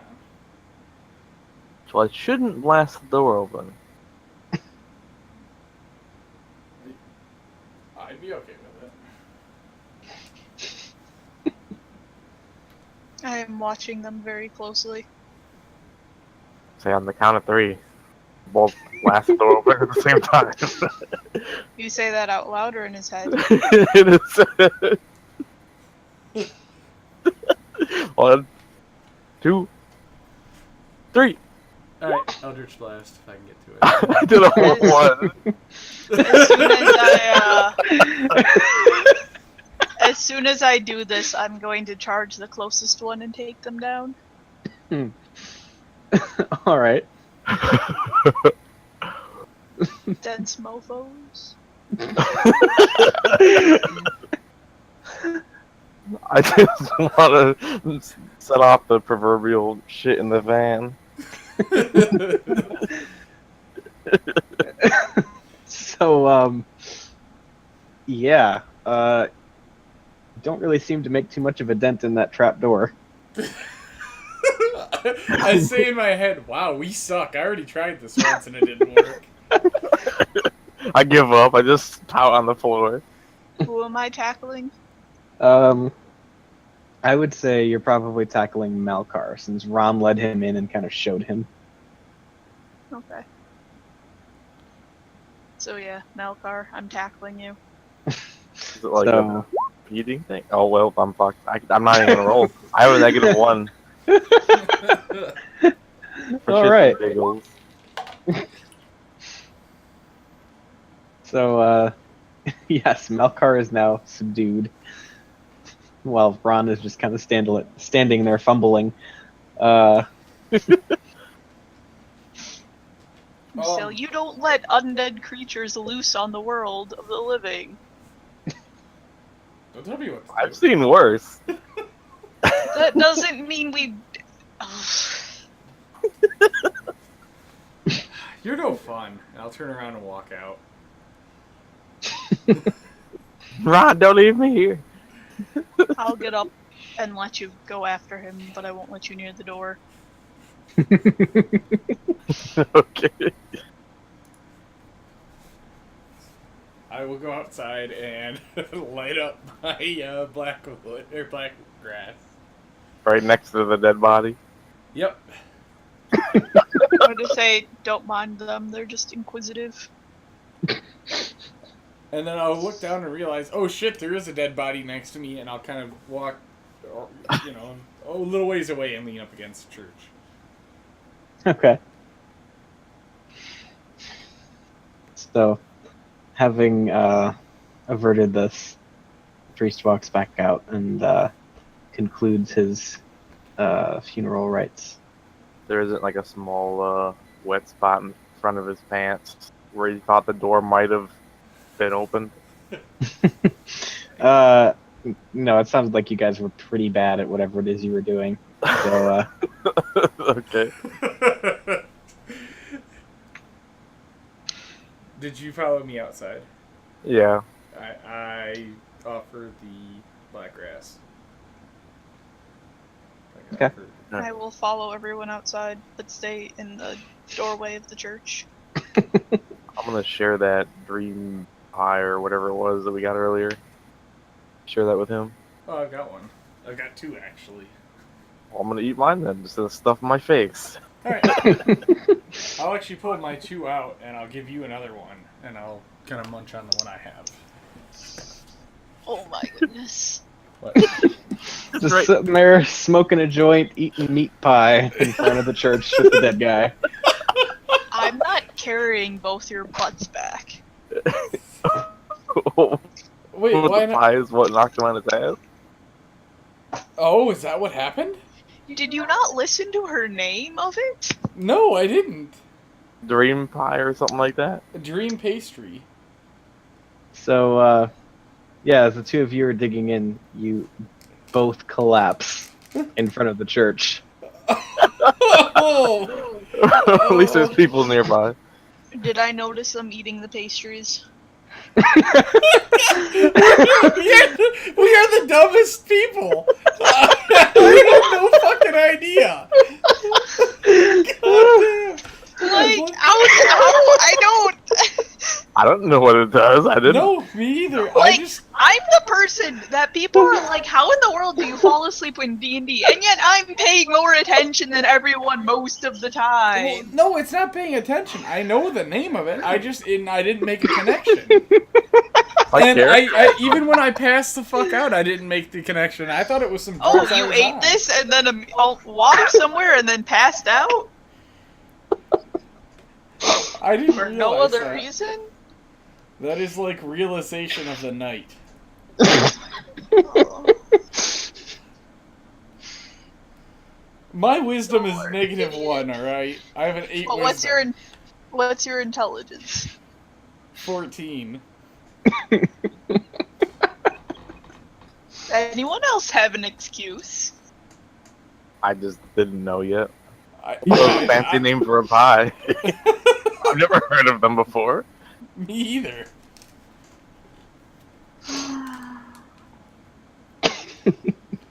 I was hungry too. Blame the black grass. Yeah. So I would say you don't notice until you hear the resounding thump of the first one of them hitting the ground.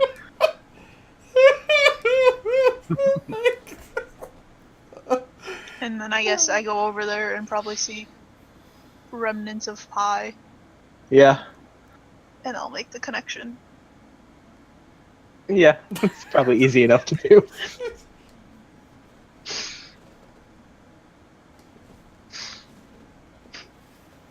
At this point, Irina and Ismark look over at Johan and say,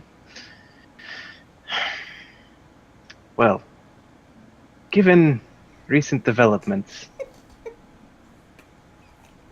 could you assist one more time in carrying our father to his final resting place behind the church?"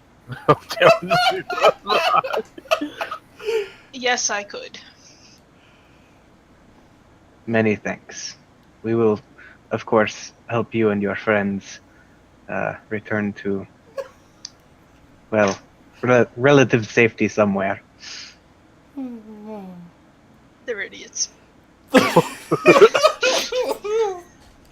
You have my things. All right. Go ahead and make an athletics check to just, carry your weight and such. All right. Maybe it's just the distraction of your brilliant compatriots, but it seems a little harder to move the coffin this time. But I would say you are able to help them bring it around and inter it in a plot that doesn't currently have a grave marker. It seems to be among his lineage. So yes, as you finish burying the body and are just putting the last of the soil atop the grave, there is once again just a sudden flash of lightning. This time, rain does begin to pour down in sheets. Just being rained. And as you look up, you see that all around the perimeter of the cemetery, there are a number of wolves just looking on, just staring at you and your friends right now, the siblings and Father Donovich. Tasty. Irina, you may want to get into the church. Funny thing about that, the only entrance to the church is in. What? Well, we're out back. Are they like cutting off our path to the front of the church? In a sense, yes. I mean, it's not such a dense circle of wolves that you couldn't, find a way there, but you would kind of be walking past some wolves. Get there. I say we should get inside the church.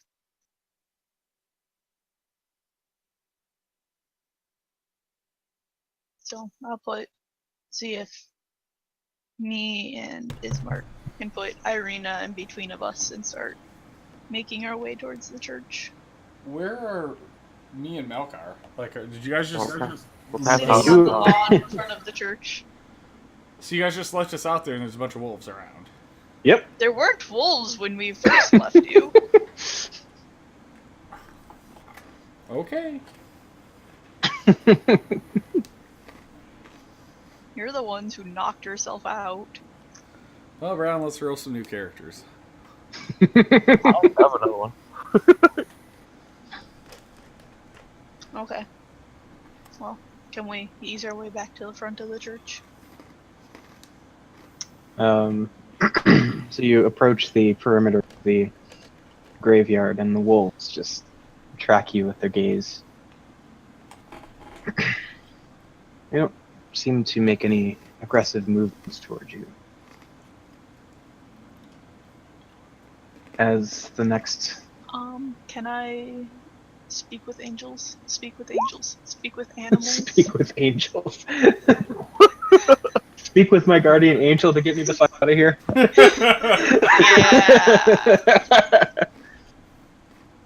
Okay. Speak with animals?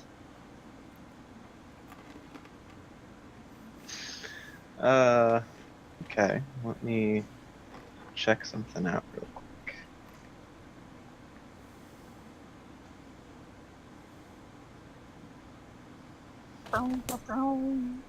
We're fucked. All of the wolves turn around and walk the other way. Okay, so you cast Speak with Animals. Okay. And you do what? Tell the wolves to let us pass. No response.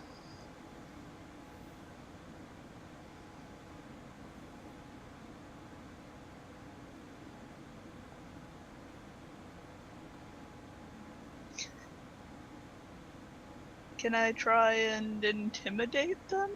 Let us pass. I think I want to do that. Okay, can I just keep, easing our way towards the front of front of the church? And I just like along the back, just along the, I guess, side of it now or something.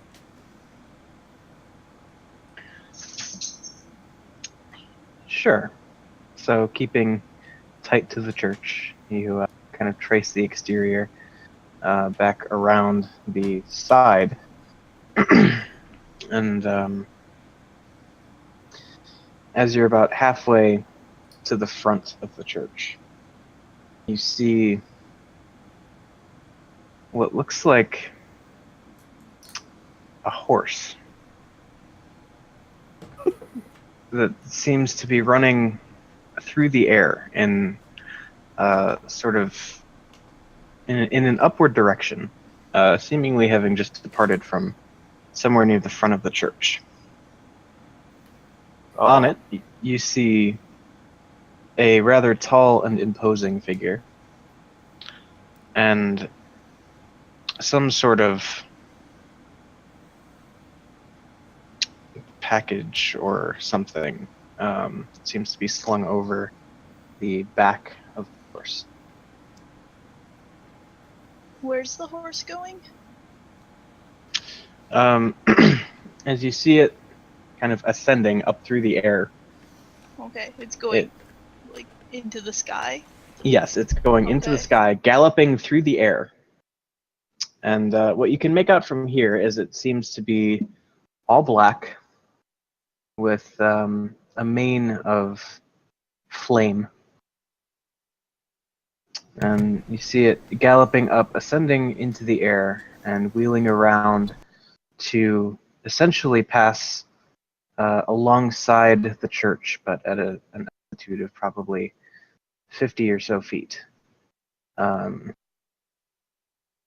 Seemingly, um, essentially about to fly over you and past you. That's unexpected.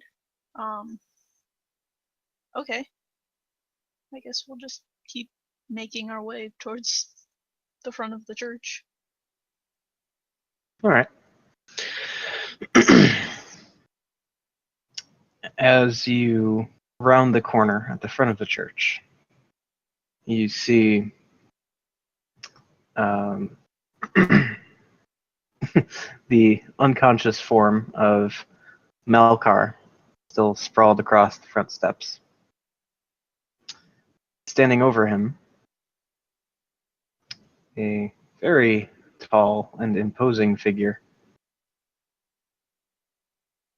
Pale skin, dark hair. A rather unamused look on his face. He stands wearing his dark cloak and just almost casually observing the four of you as you make your way toward the front doors of the church. Ron is nowhere to be seen. Ron is nowhere to be seen. Well, shit. Well, at seeing him at that point staring us, I'll just straight up turn and walk towards the church. let this other man take me. It's okay, I had a flying horse take me. At this point, the figure just calmly says, Irina. I'll grab her wrist.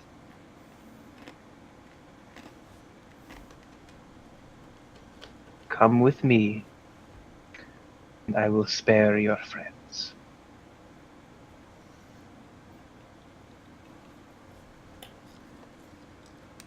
At this point, Irina looks around, seeing the unconscious form of Melkar and the elderly priest making his way back around the front of the church. Then looks at Yoan, looks at Ismark. Say, I can take care of myself. And don't worry about Melkar or Ron.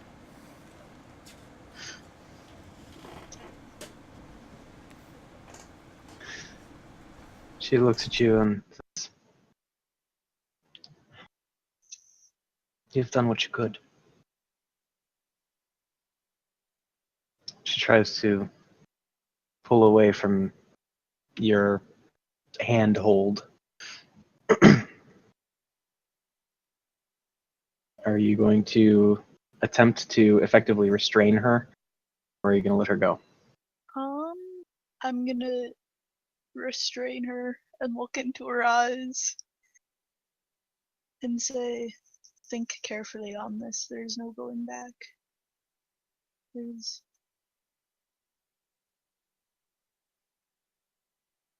We will need to handle ourselves either way. Don't throw away your life for nothing.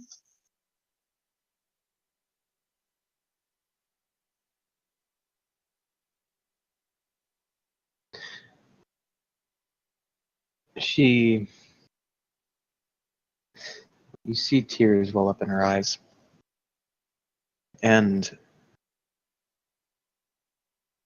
as she seems to contemplate what you've said, a raven comes and lands on the shoulder of Ismark. And at this point, you notice that the wolves, who have been still maintaining their watchful eye on you, actually some of them having followed you around the side of the church, appear to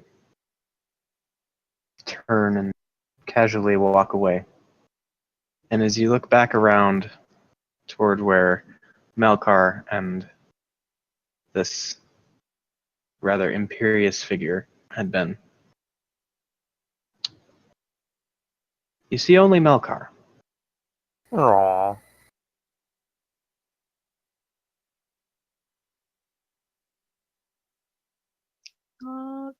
Can I say to the raven, who are you? Ah! Like, and speak with animals. Good point. CoS and crow.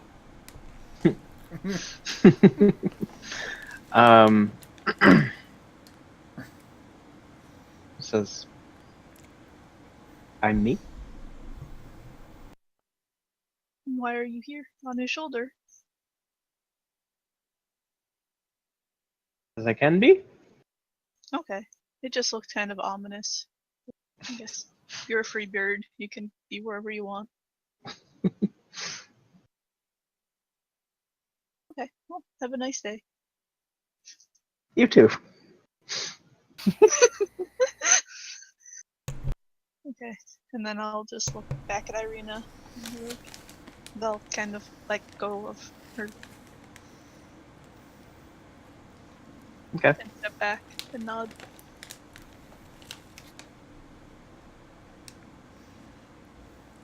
And walk over and pick up Malkar and put him in the church. Does he burst into flames? He does not. Oh. Why didn't that guy take me too? I'm more attractive than Irina.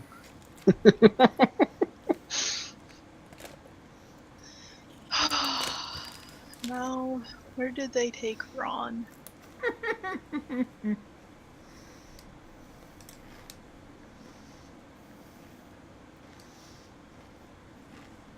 Are you saying this out loud, trying to get ideas from the other folks around you? Yeah, like, Where did Ron go? That was the devil's steed, says Ismark. He has probably been brought to Castle Ravenloft. I doubt you will see him again. Well, Pray that you don't.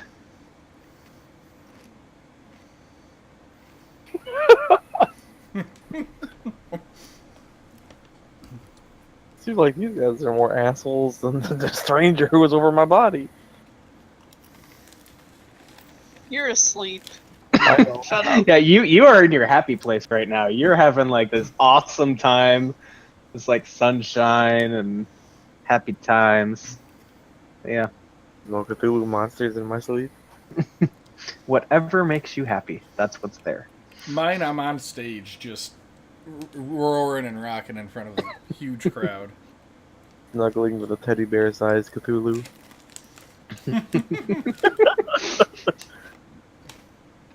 Okay.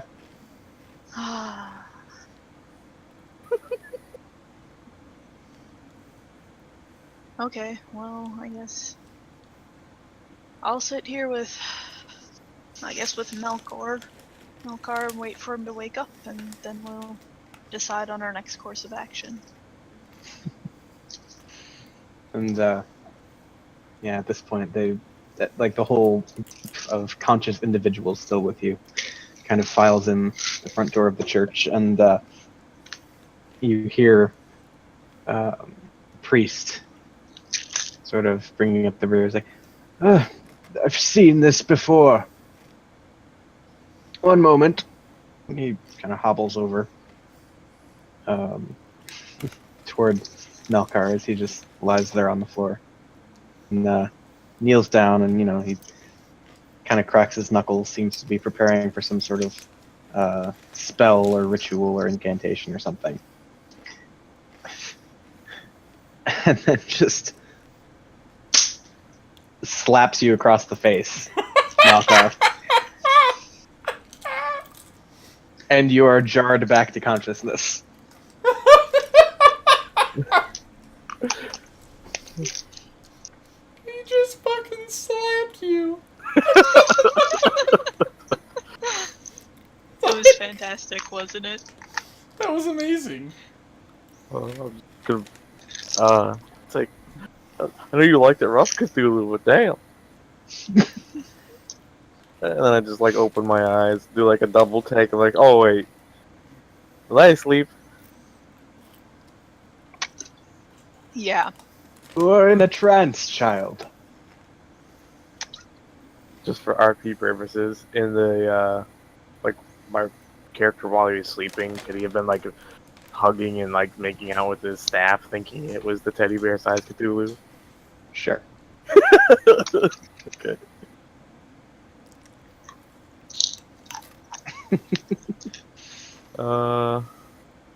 Looking around. Where's Ron? Apparently the devil's steed took him. Oh, Bucky.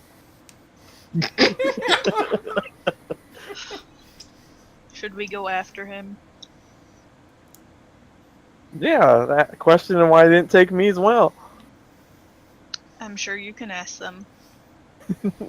Okay. Well, the only reason you said yes is because you want to know why they didn't take you. Yeah. You could have said no, and I could be rolling a new character next week. But I'm glad you said yes, because I'm having fun.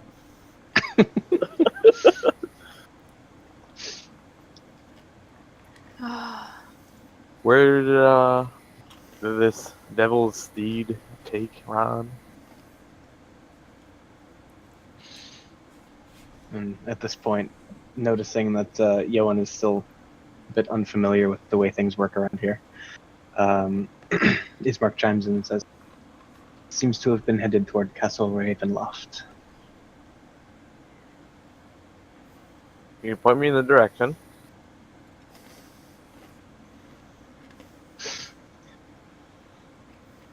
He says, as the crow flies, it is just over a mile to the northwest.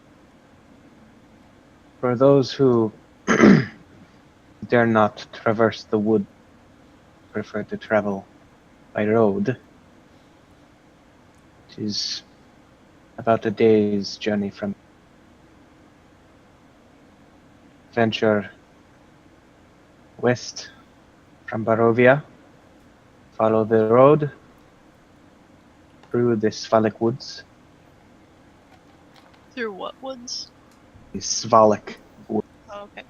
The same phallic name as the woods. road that you came in. Okay. The road twists and turns through the forest, but eventually cross back to this side of the Ivlis River, and you will come to a fork in the road.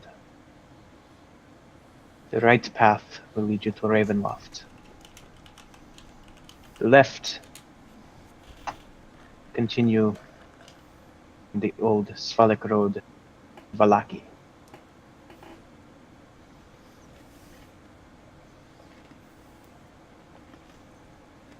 How long would it take to traverse the woods? I know you said like a mile, mile and a half. So you're asking like straight line from where you are? Yeah. Walking through the woods.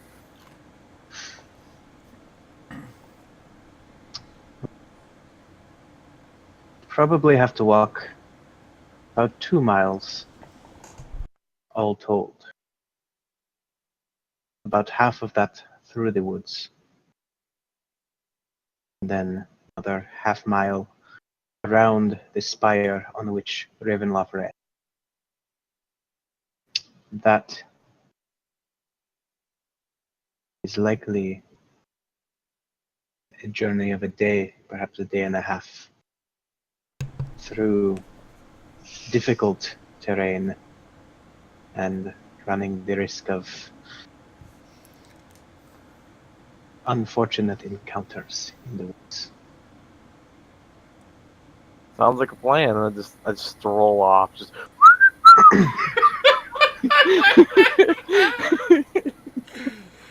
What is your wisdom? 16, but it sounds like a day in the park to me. Hashtag chaotic stupid. Yep. By the way, I am chaotic neutral. I'm chaotic evil. Wait, you are? Yeah.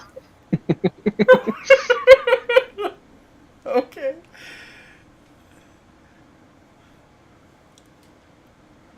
That works. Oh, So God, we're gonna have Melkar is literally Melkar is literally just walking in the straight on direction of Castle Ravenloft. No, I'm gonna follow the road. Okay. Just figured I'd to check. himself. I can't see in the dark yet. I'm gonna... All right. So, what are the two of you who are still here doing?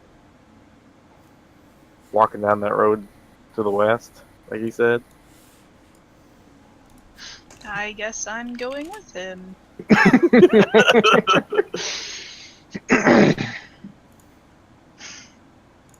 You can stay if you want. I just say, well, I guess we'll be back. Oh, maybe. All right. So after bidding you farewell and wishing you all the best in your, well, as Ismark decides to put it, suicidal journey, you embark. And after about an hour's walk, you cross the first bridge over the Eveless River.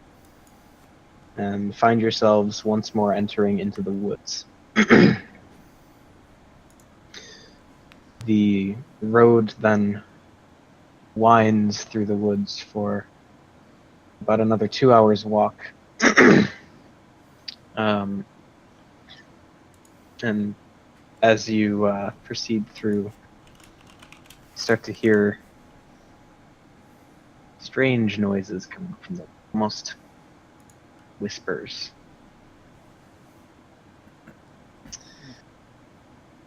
Just hear incomprehensible voices just kind of muttering in the woods just beyond your line of sight. So I can't see it, but I can hear it. Yeah.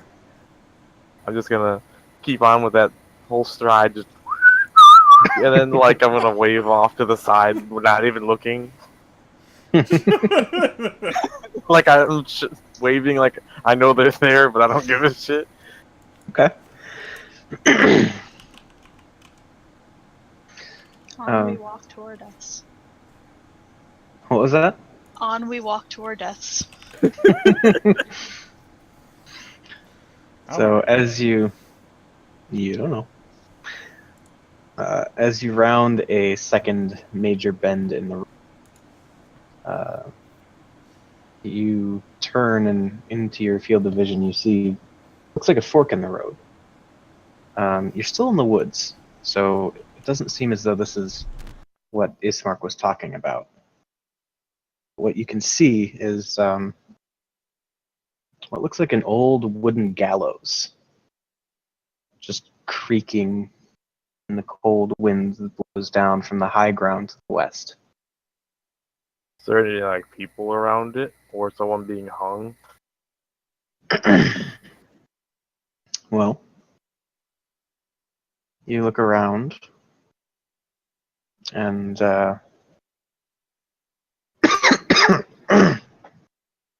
The DM dies. Suddenly the world collapses within itself. yeah, pretty much. You don't see anyone. What you do see is there is still a length of rope dangling from the gallows. Is it moldy? A bit, certainly frayed and weathered. Is there bloodstains on the floor? There are not bloodstains on the floor.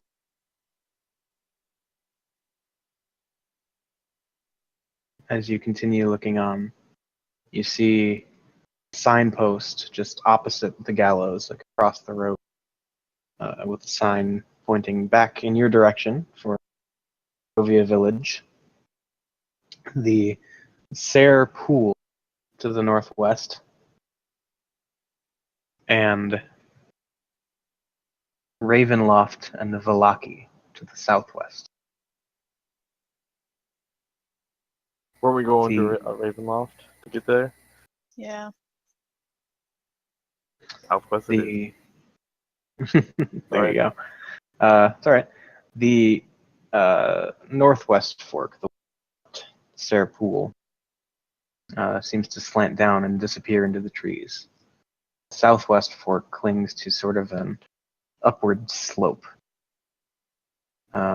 Also across from the gallows, the same side as the signpost, you see a low wall. It's beginning to crumble in places. And just beyond it, you can see a small plot of graves shrouded in fog. Fun times. Hey,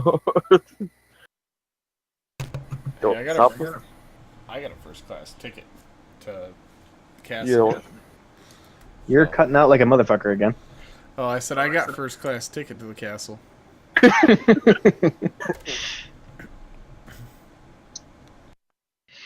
I guess. Shall we? Yep. Southwest it is. Okay. So, yeah, you continue walking on past the graves, past the gallows. As you walk past Malkar, you hear this sort of gasping whisper coming from the direction of the gallows that behind you. Like it was a gasp, but it was real quiet. But you just hear, and That's then what you hear a creaking noise behind you, also seemingly coming from the gallows. I'm gonna turn around and look. Where there was nothing before, now hangs a lifeless gray body. Is it Ron? The breeze turns the hanged figure slowly, so that it can fix its dead eyes. The two of you see different things. Do I see Ron? Yoan sees looks like some Jovian commoner, wearing tattered rags for clothes. Looks like it's been dead for days. Melkar sees himself. So you stab that, and then I want to firebolt. Okay, so you're shooting a firebolt at the hanging corpse. Yeah. Okay, I'm okay with this. all right. As the firebolt impacts the corpse, it simply melts away into nothing. The corpse or the fireball? The corpse.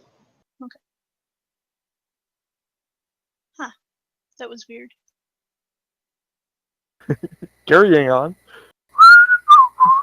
Ow, ow. I'm sorry. I didn't think it was gonna be loud. Haha. Oh gosh. Okay. As you continue on, once more turning from the gallows and proceeding down the southwest path, you hear sounds like faint accordion music. Polka.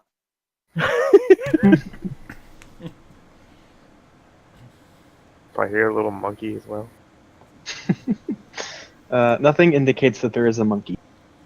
It seems to be coming from the northwest path. Well, I want to go to the southwest path. Decisions. Wait, I gotta go shit. join up with this devil. Join forces.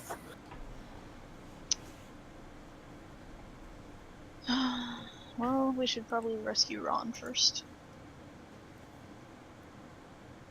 Sure, we can convince Ron to join the army as well. Sure. Okay. So you continue on down the southwest path then. No accordions for us today. No accordions for you. Alright. So you walk for another 4 hours. Find yourself still in the wood. And it's getting dark.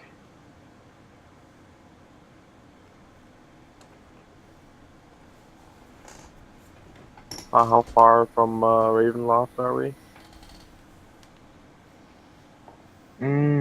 Let's see. Judging by what Ismark told you, you've probably got either probably between half a day and a full day. Oh, jeez.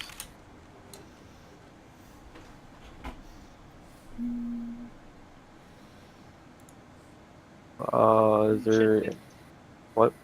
Is there anything where we could, like, stay at the night for? Yeah, I was just gonna ask that too. You see absolutely no trace of civilization anywhere.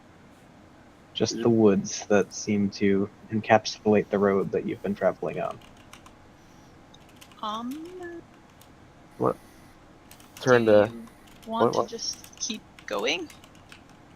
Yeah, but it's gonna be dark soon, so we don't see anything, we might have to clear some area so we don't get Or- attacked. I'll be exhausted, but I'll just keep going. I don't like this. Nature doesn't feel right in this place. Okay, if I burnt away these spooky trees. Let's not start a forest fire and tell everyone where we are. Okay. All right. So the final plan is Do we Keep want to going. keep going? I don't have any torches though. Um, I can see in the dark. I might have some torches. Let me look. Does an explorer's pack have torches? mm, I think so. I think explorers and engineering both do. I think they each have 10. Yep, I have torches, so I'll hand you a torch. Alright, I'll hang on to it until it starts getting too dark to see. And then I'll light it. Actually, I'll just hand you all my torches. Okay. all right. So you are pressing on through the dark woods of Novia. Yeah. All right. As you round yet another bend in this never-ending stretch of wooded, you see a shape in the mists in front of you. In the mist? There's just kind of a dull, thin veil of mist that has descended on pretty much everything as night has fallen. All kind of like a swampy fog. Yeah, Always with the mists. and seems to stand probably 8 feet tall. I'm going to use prestidigitation to light my first torch. And I'm going to hold it in its direction. All right. Go ahead and make a perception check Should I too? if you'd like. You certainly can.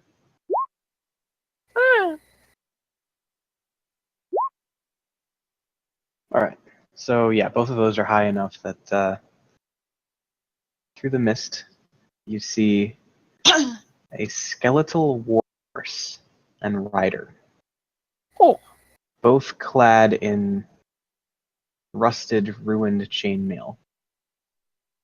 Rider holds up a rusted lantern that sheds no light.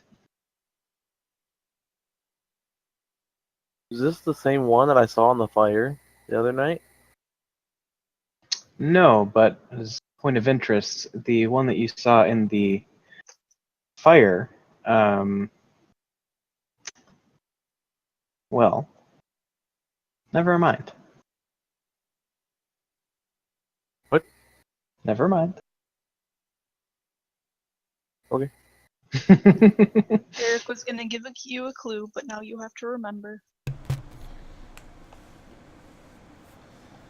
I remember it was more similar to this one, but I don't think it's the same one. Or should I do a history check? No, it's not something that you would be able to do with a check. It's just circumstances prevent you from making a certain connection. Such as Oh. you haven't made that connection yet. I mean, if I saw him before and I saw him now. This does not look like what you saw in the fire. Oh, okay. Then I don't know. Yeah, you don't. That's his fault. I'm gonna. Is it within 30 feet of me? Yeah, it's probably right on the cusp of that range right now. Take like a small step forward, just a little closer, and I'll say it into its mind. Who are you? It doesn't seem to respond. doesn't take any notably aggressive actions toward you, but it doesn't respond to your message either. I ask if it can take us to Castle Strahd.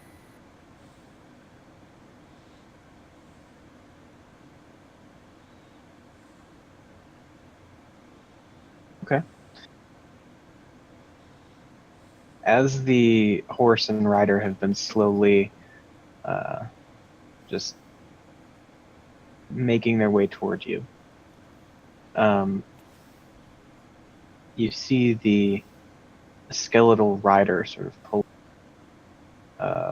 mangled, tattered reins of the horse and essentially guide it around to face in the direction that you've been.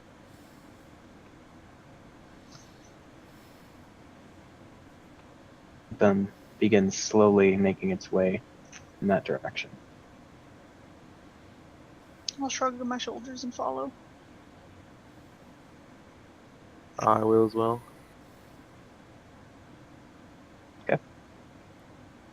Even with the shoulder shrug. Yeah, sure. Just turn to each other, shrug our shoulders, and continue on. Slight disappointment that it wasn't giving us the first class ride that Ron got. Thinking they can all fly. Okay. So, yeah, you continue making your way toward Castle Ravenloft. Woods eventually fall away, at least to one side, and you see sort of these rolling hills off in the reasonably far distance, probably in a couple or so. You see mountains rising up from the hills. The skeletal rider just continues forward along the road, which hugs the woods on its right side. Assuming, how long would you like to follow it? You're just going to follow until thing happens. Keep going until we get to Castle Strahd, or if it All right. takes a different direction, then we'll part ways there. Okay.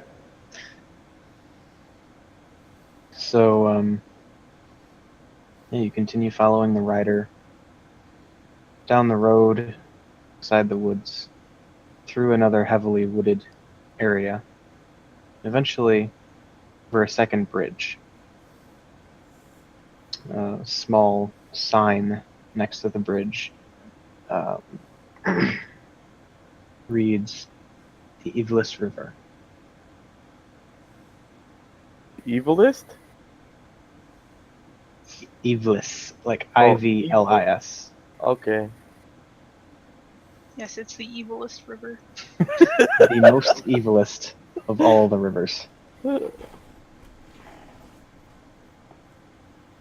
All right. So, yeah. Follow the dirt road. Clings to the side of the hills, and you see. Actually, along the bridge, there are a number of gargoyles carved out of blackish stone, all covered in moss. Are all of them carved? They seem to be. I don't trust them. They appear to be somewhat weathered from the continued exposure to the dreary elements of Barovia. I don't trust them. They're faking it. Wait, the statues? I lean over. They're trying to steal your secrets. just out of game. Is it supposed to be like what the hell are they called? Weeping angels? I Like, is that what mean, essentially what you see are on each corner of the bridge, so two at the near side and two at the far side. hmm You just see these dark stone gar. Oh, gargoyles. Yeah.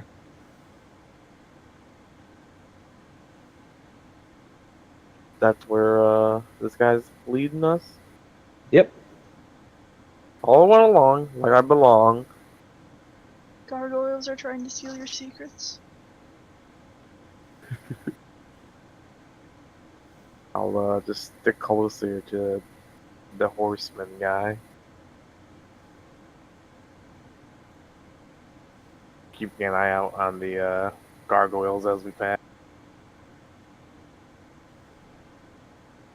Okay.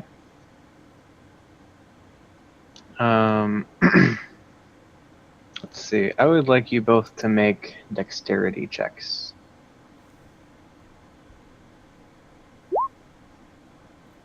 Too bad.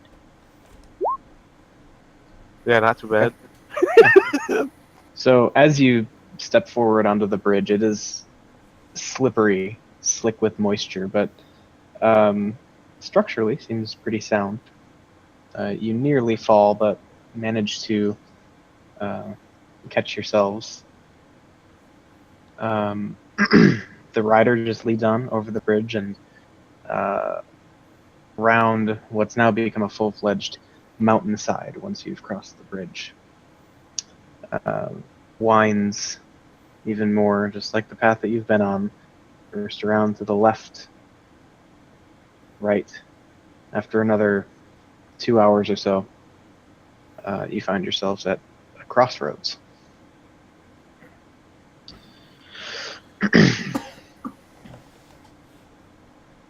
To the left, you see looks like a set of dilapidated old gates. They sort of just hang open. To the right, you see the path continues upward. And there is a broken signpost at this intersection that go ahead and make an intelligence check to figure out how it fits back on.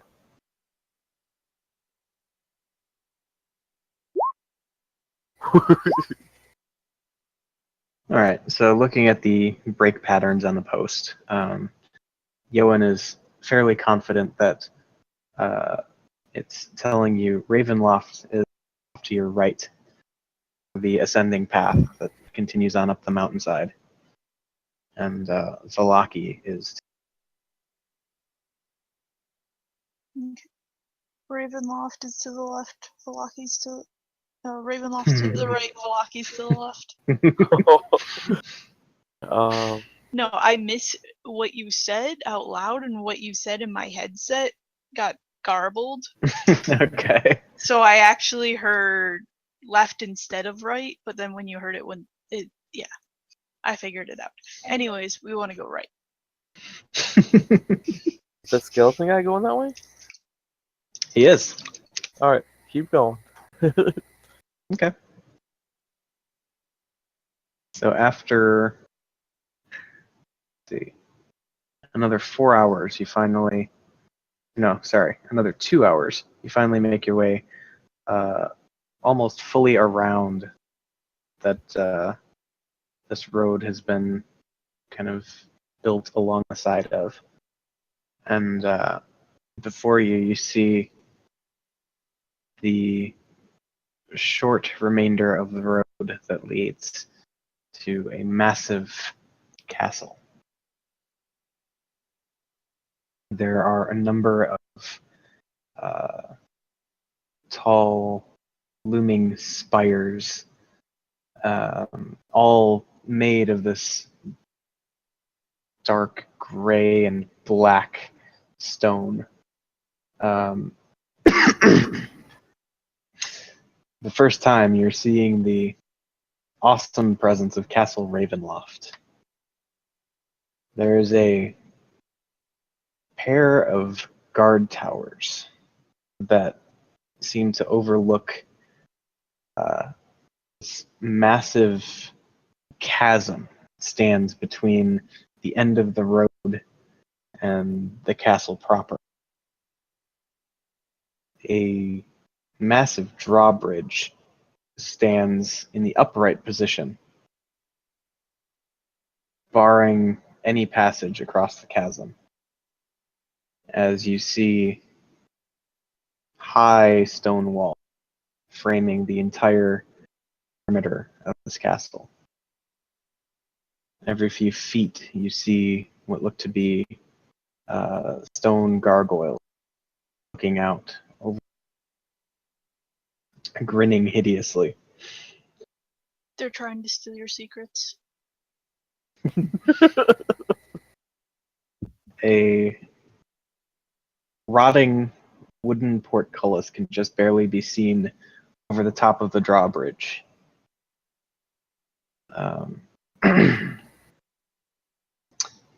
Beyond that, you're not sure what awaits you ahead. But you do see a rich, warm light sort of spilling out beyond the walls up into the night sky, and the flutter of torchlight.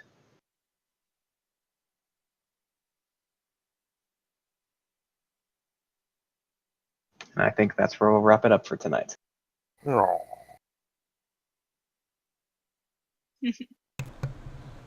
Well, I have no idea where this is gonna go. Me either. I have no idea where I am.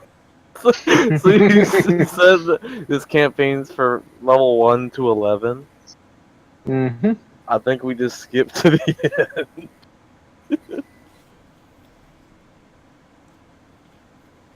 end. So, Taylor, Yeah. when might you be available for a session? Whenever. I'm curious as to how this is gonna go. Yeah.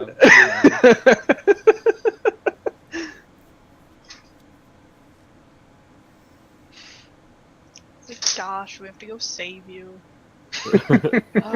Yeah.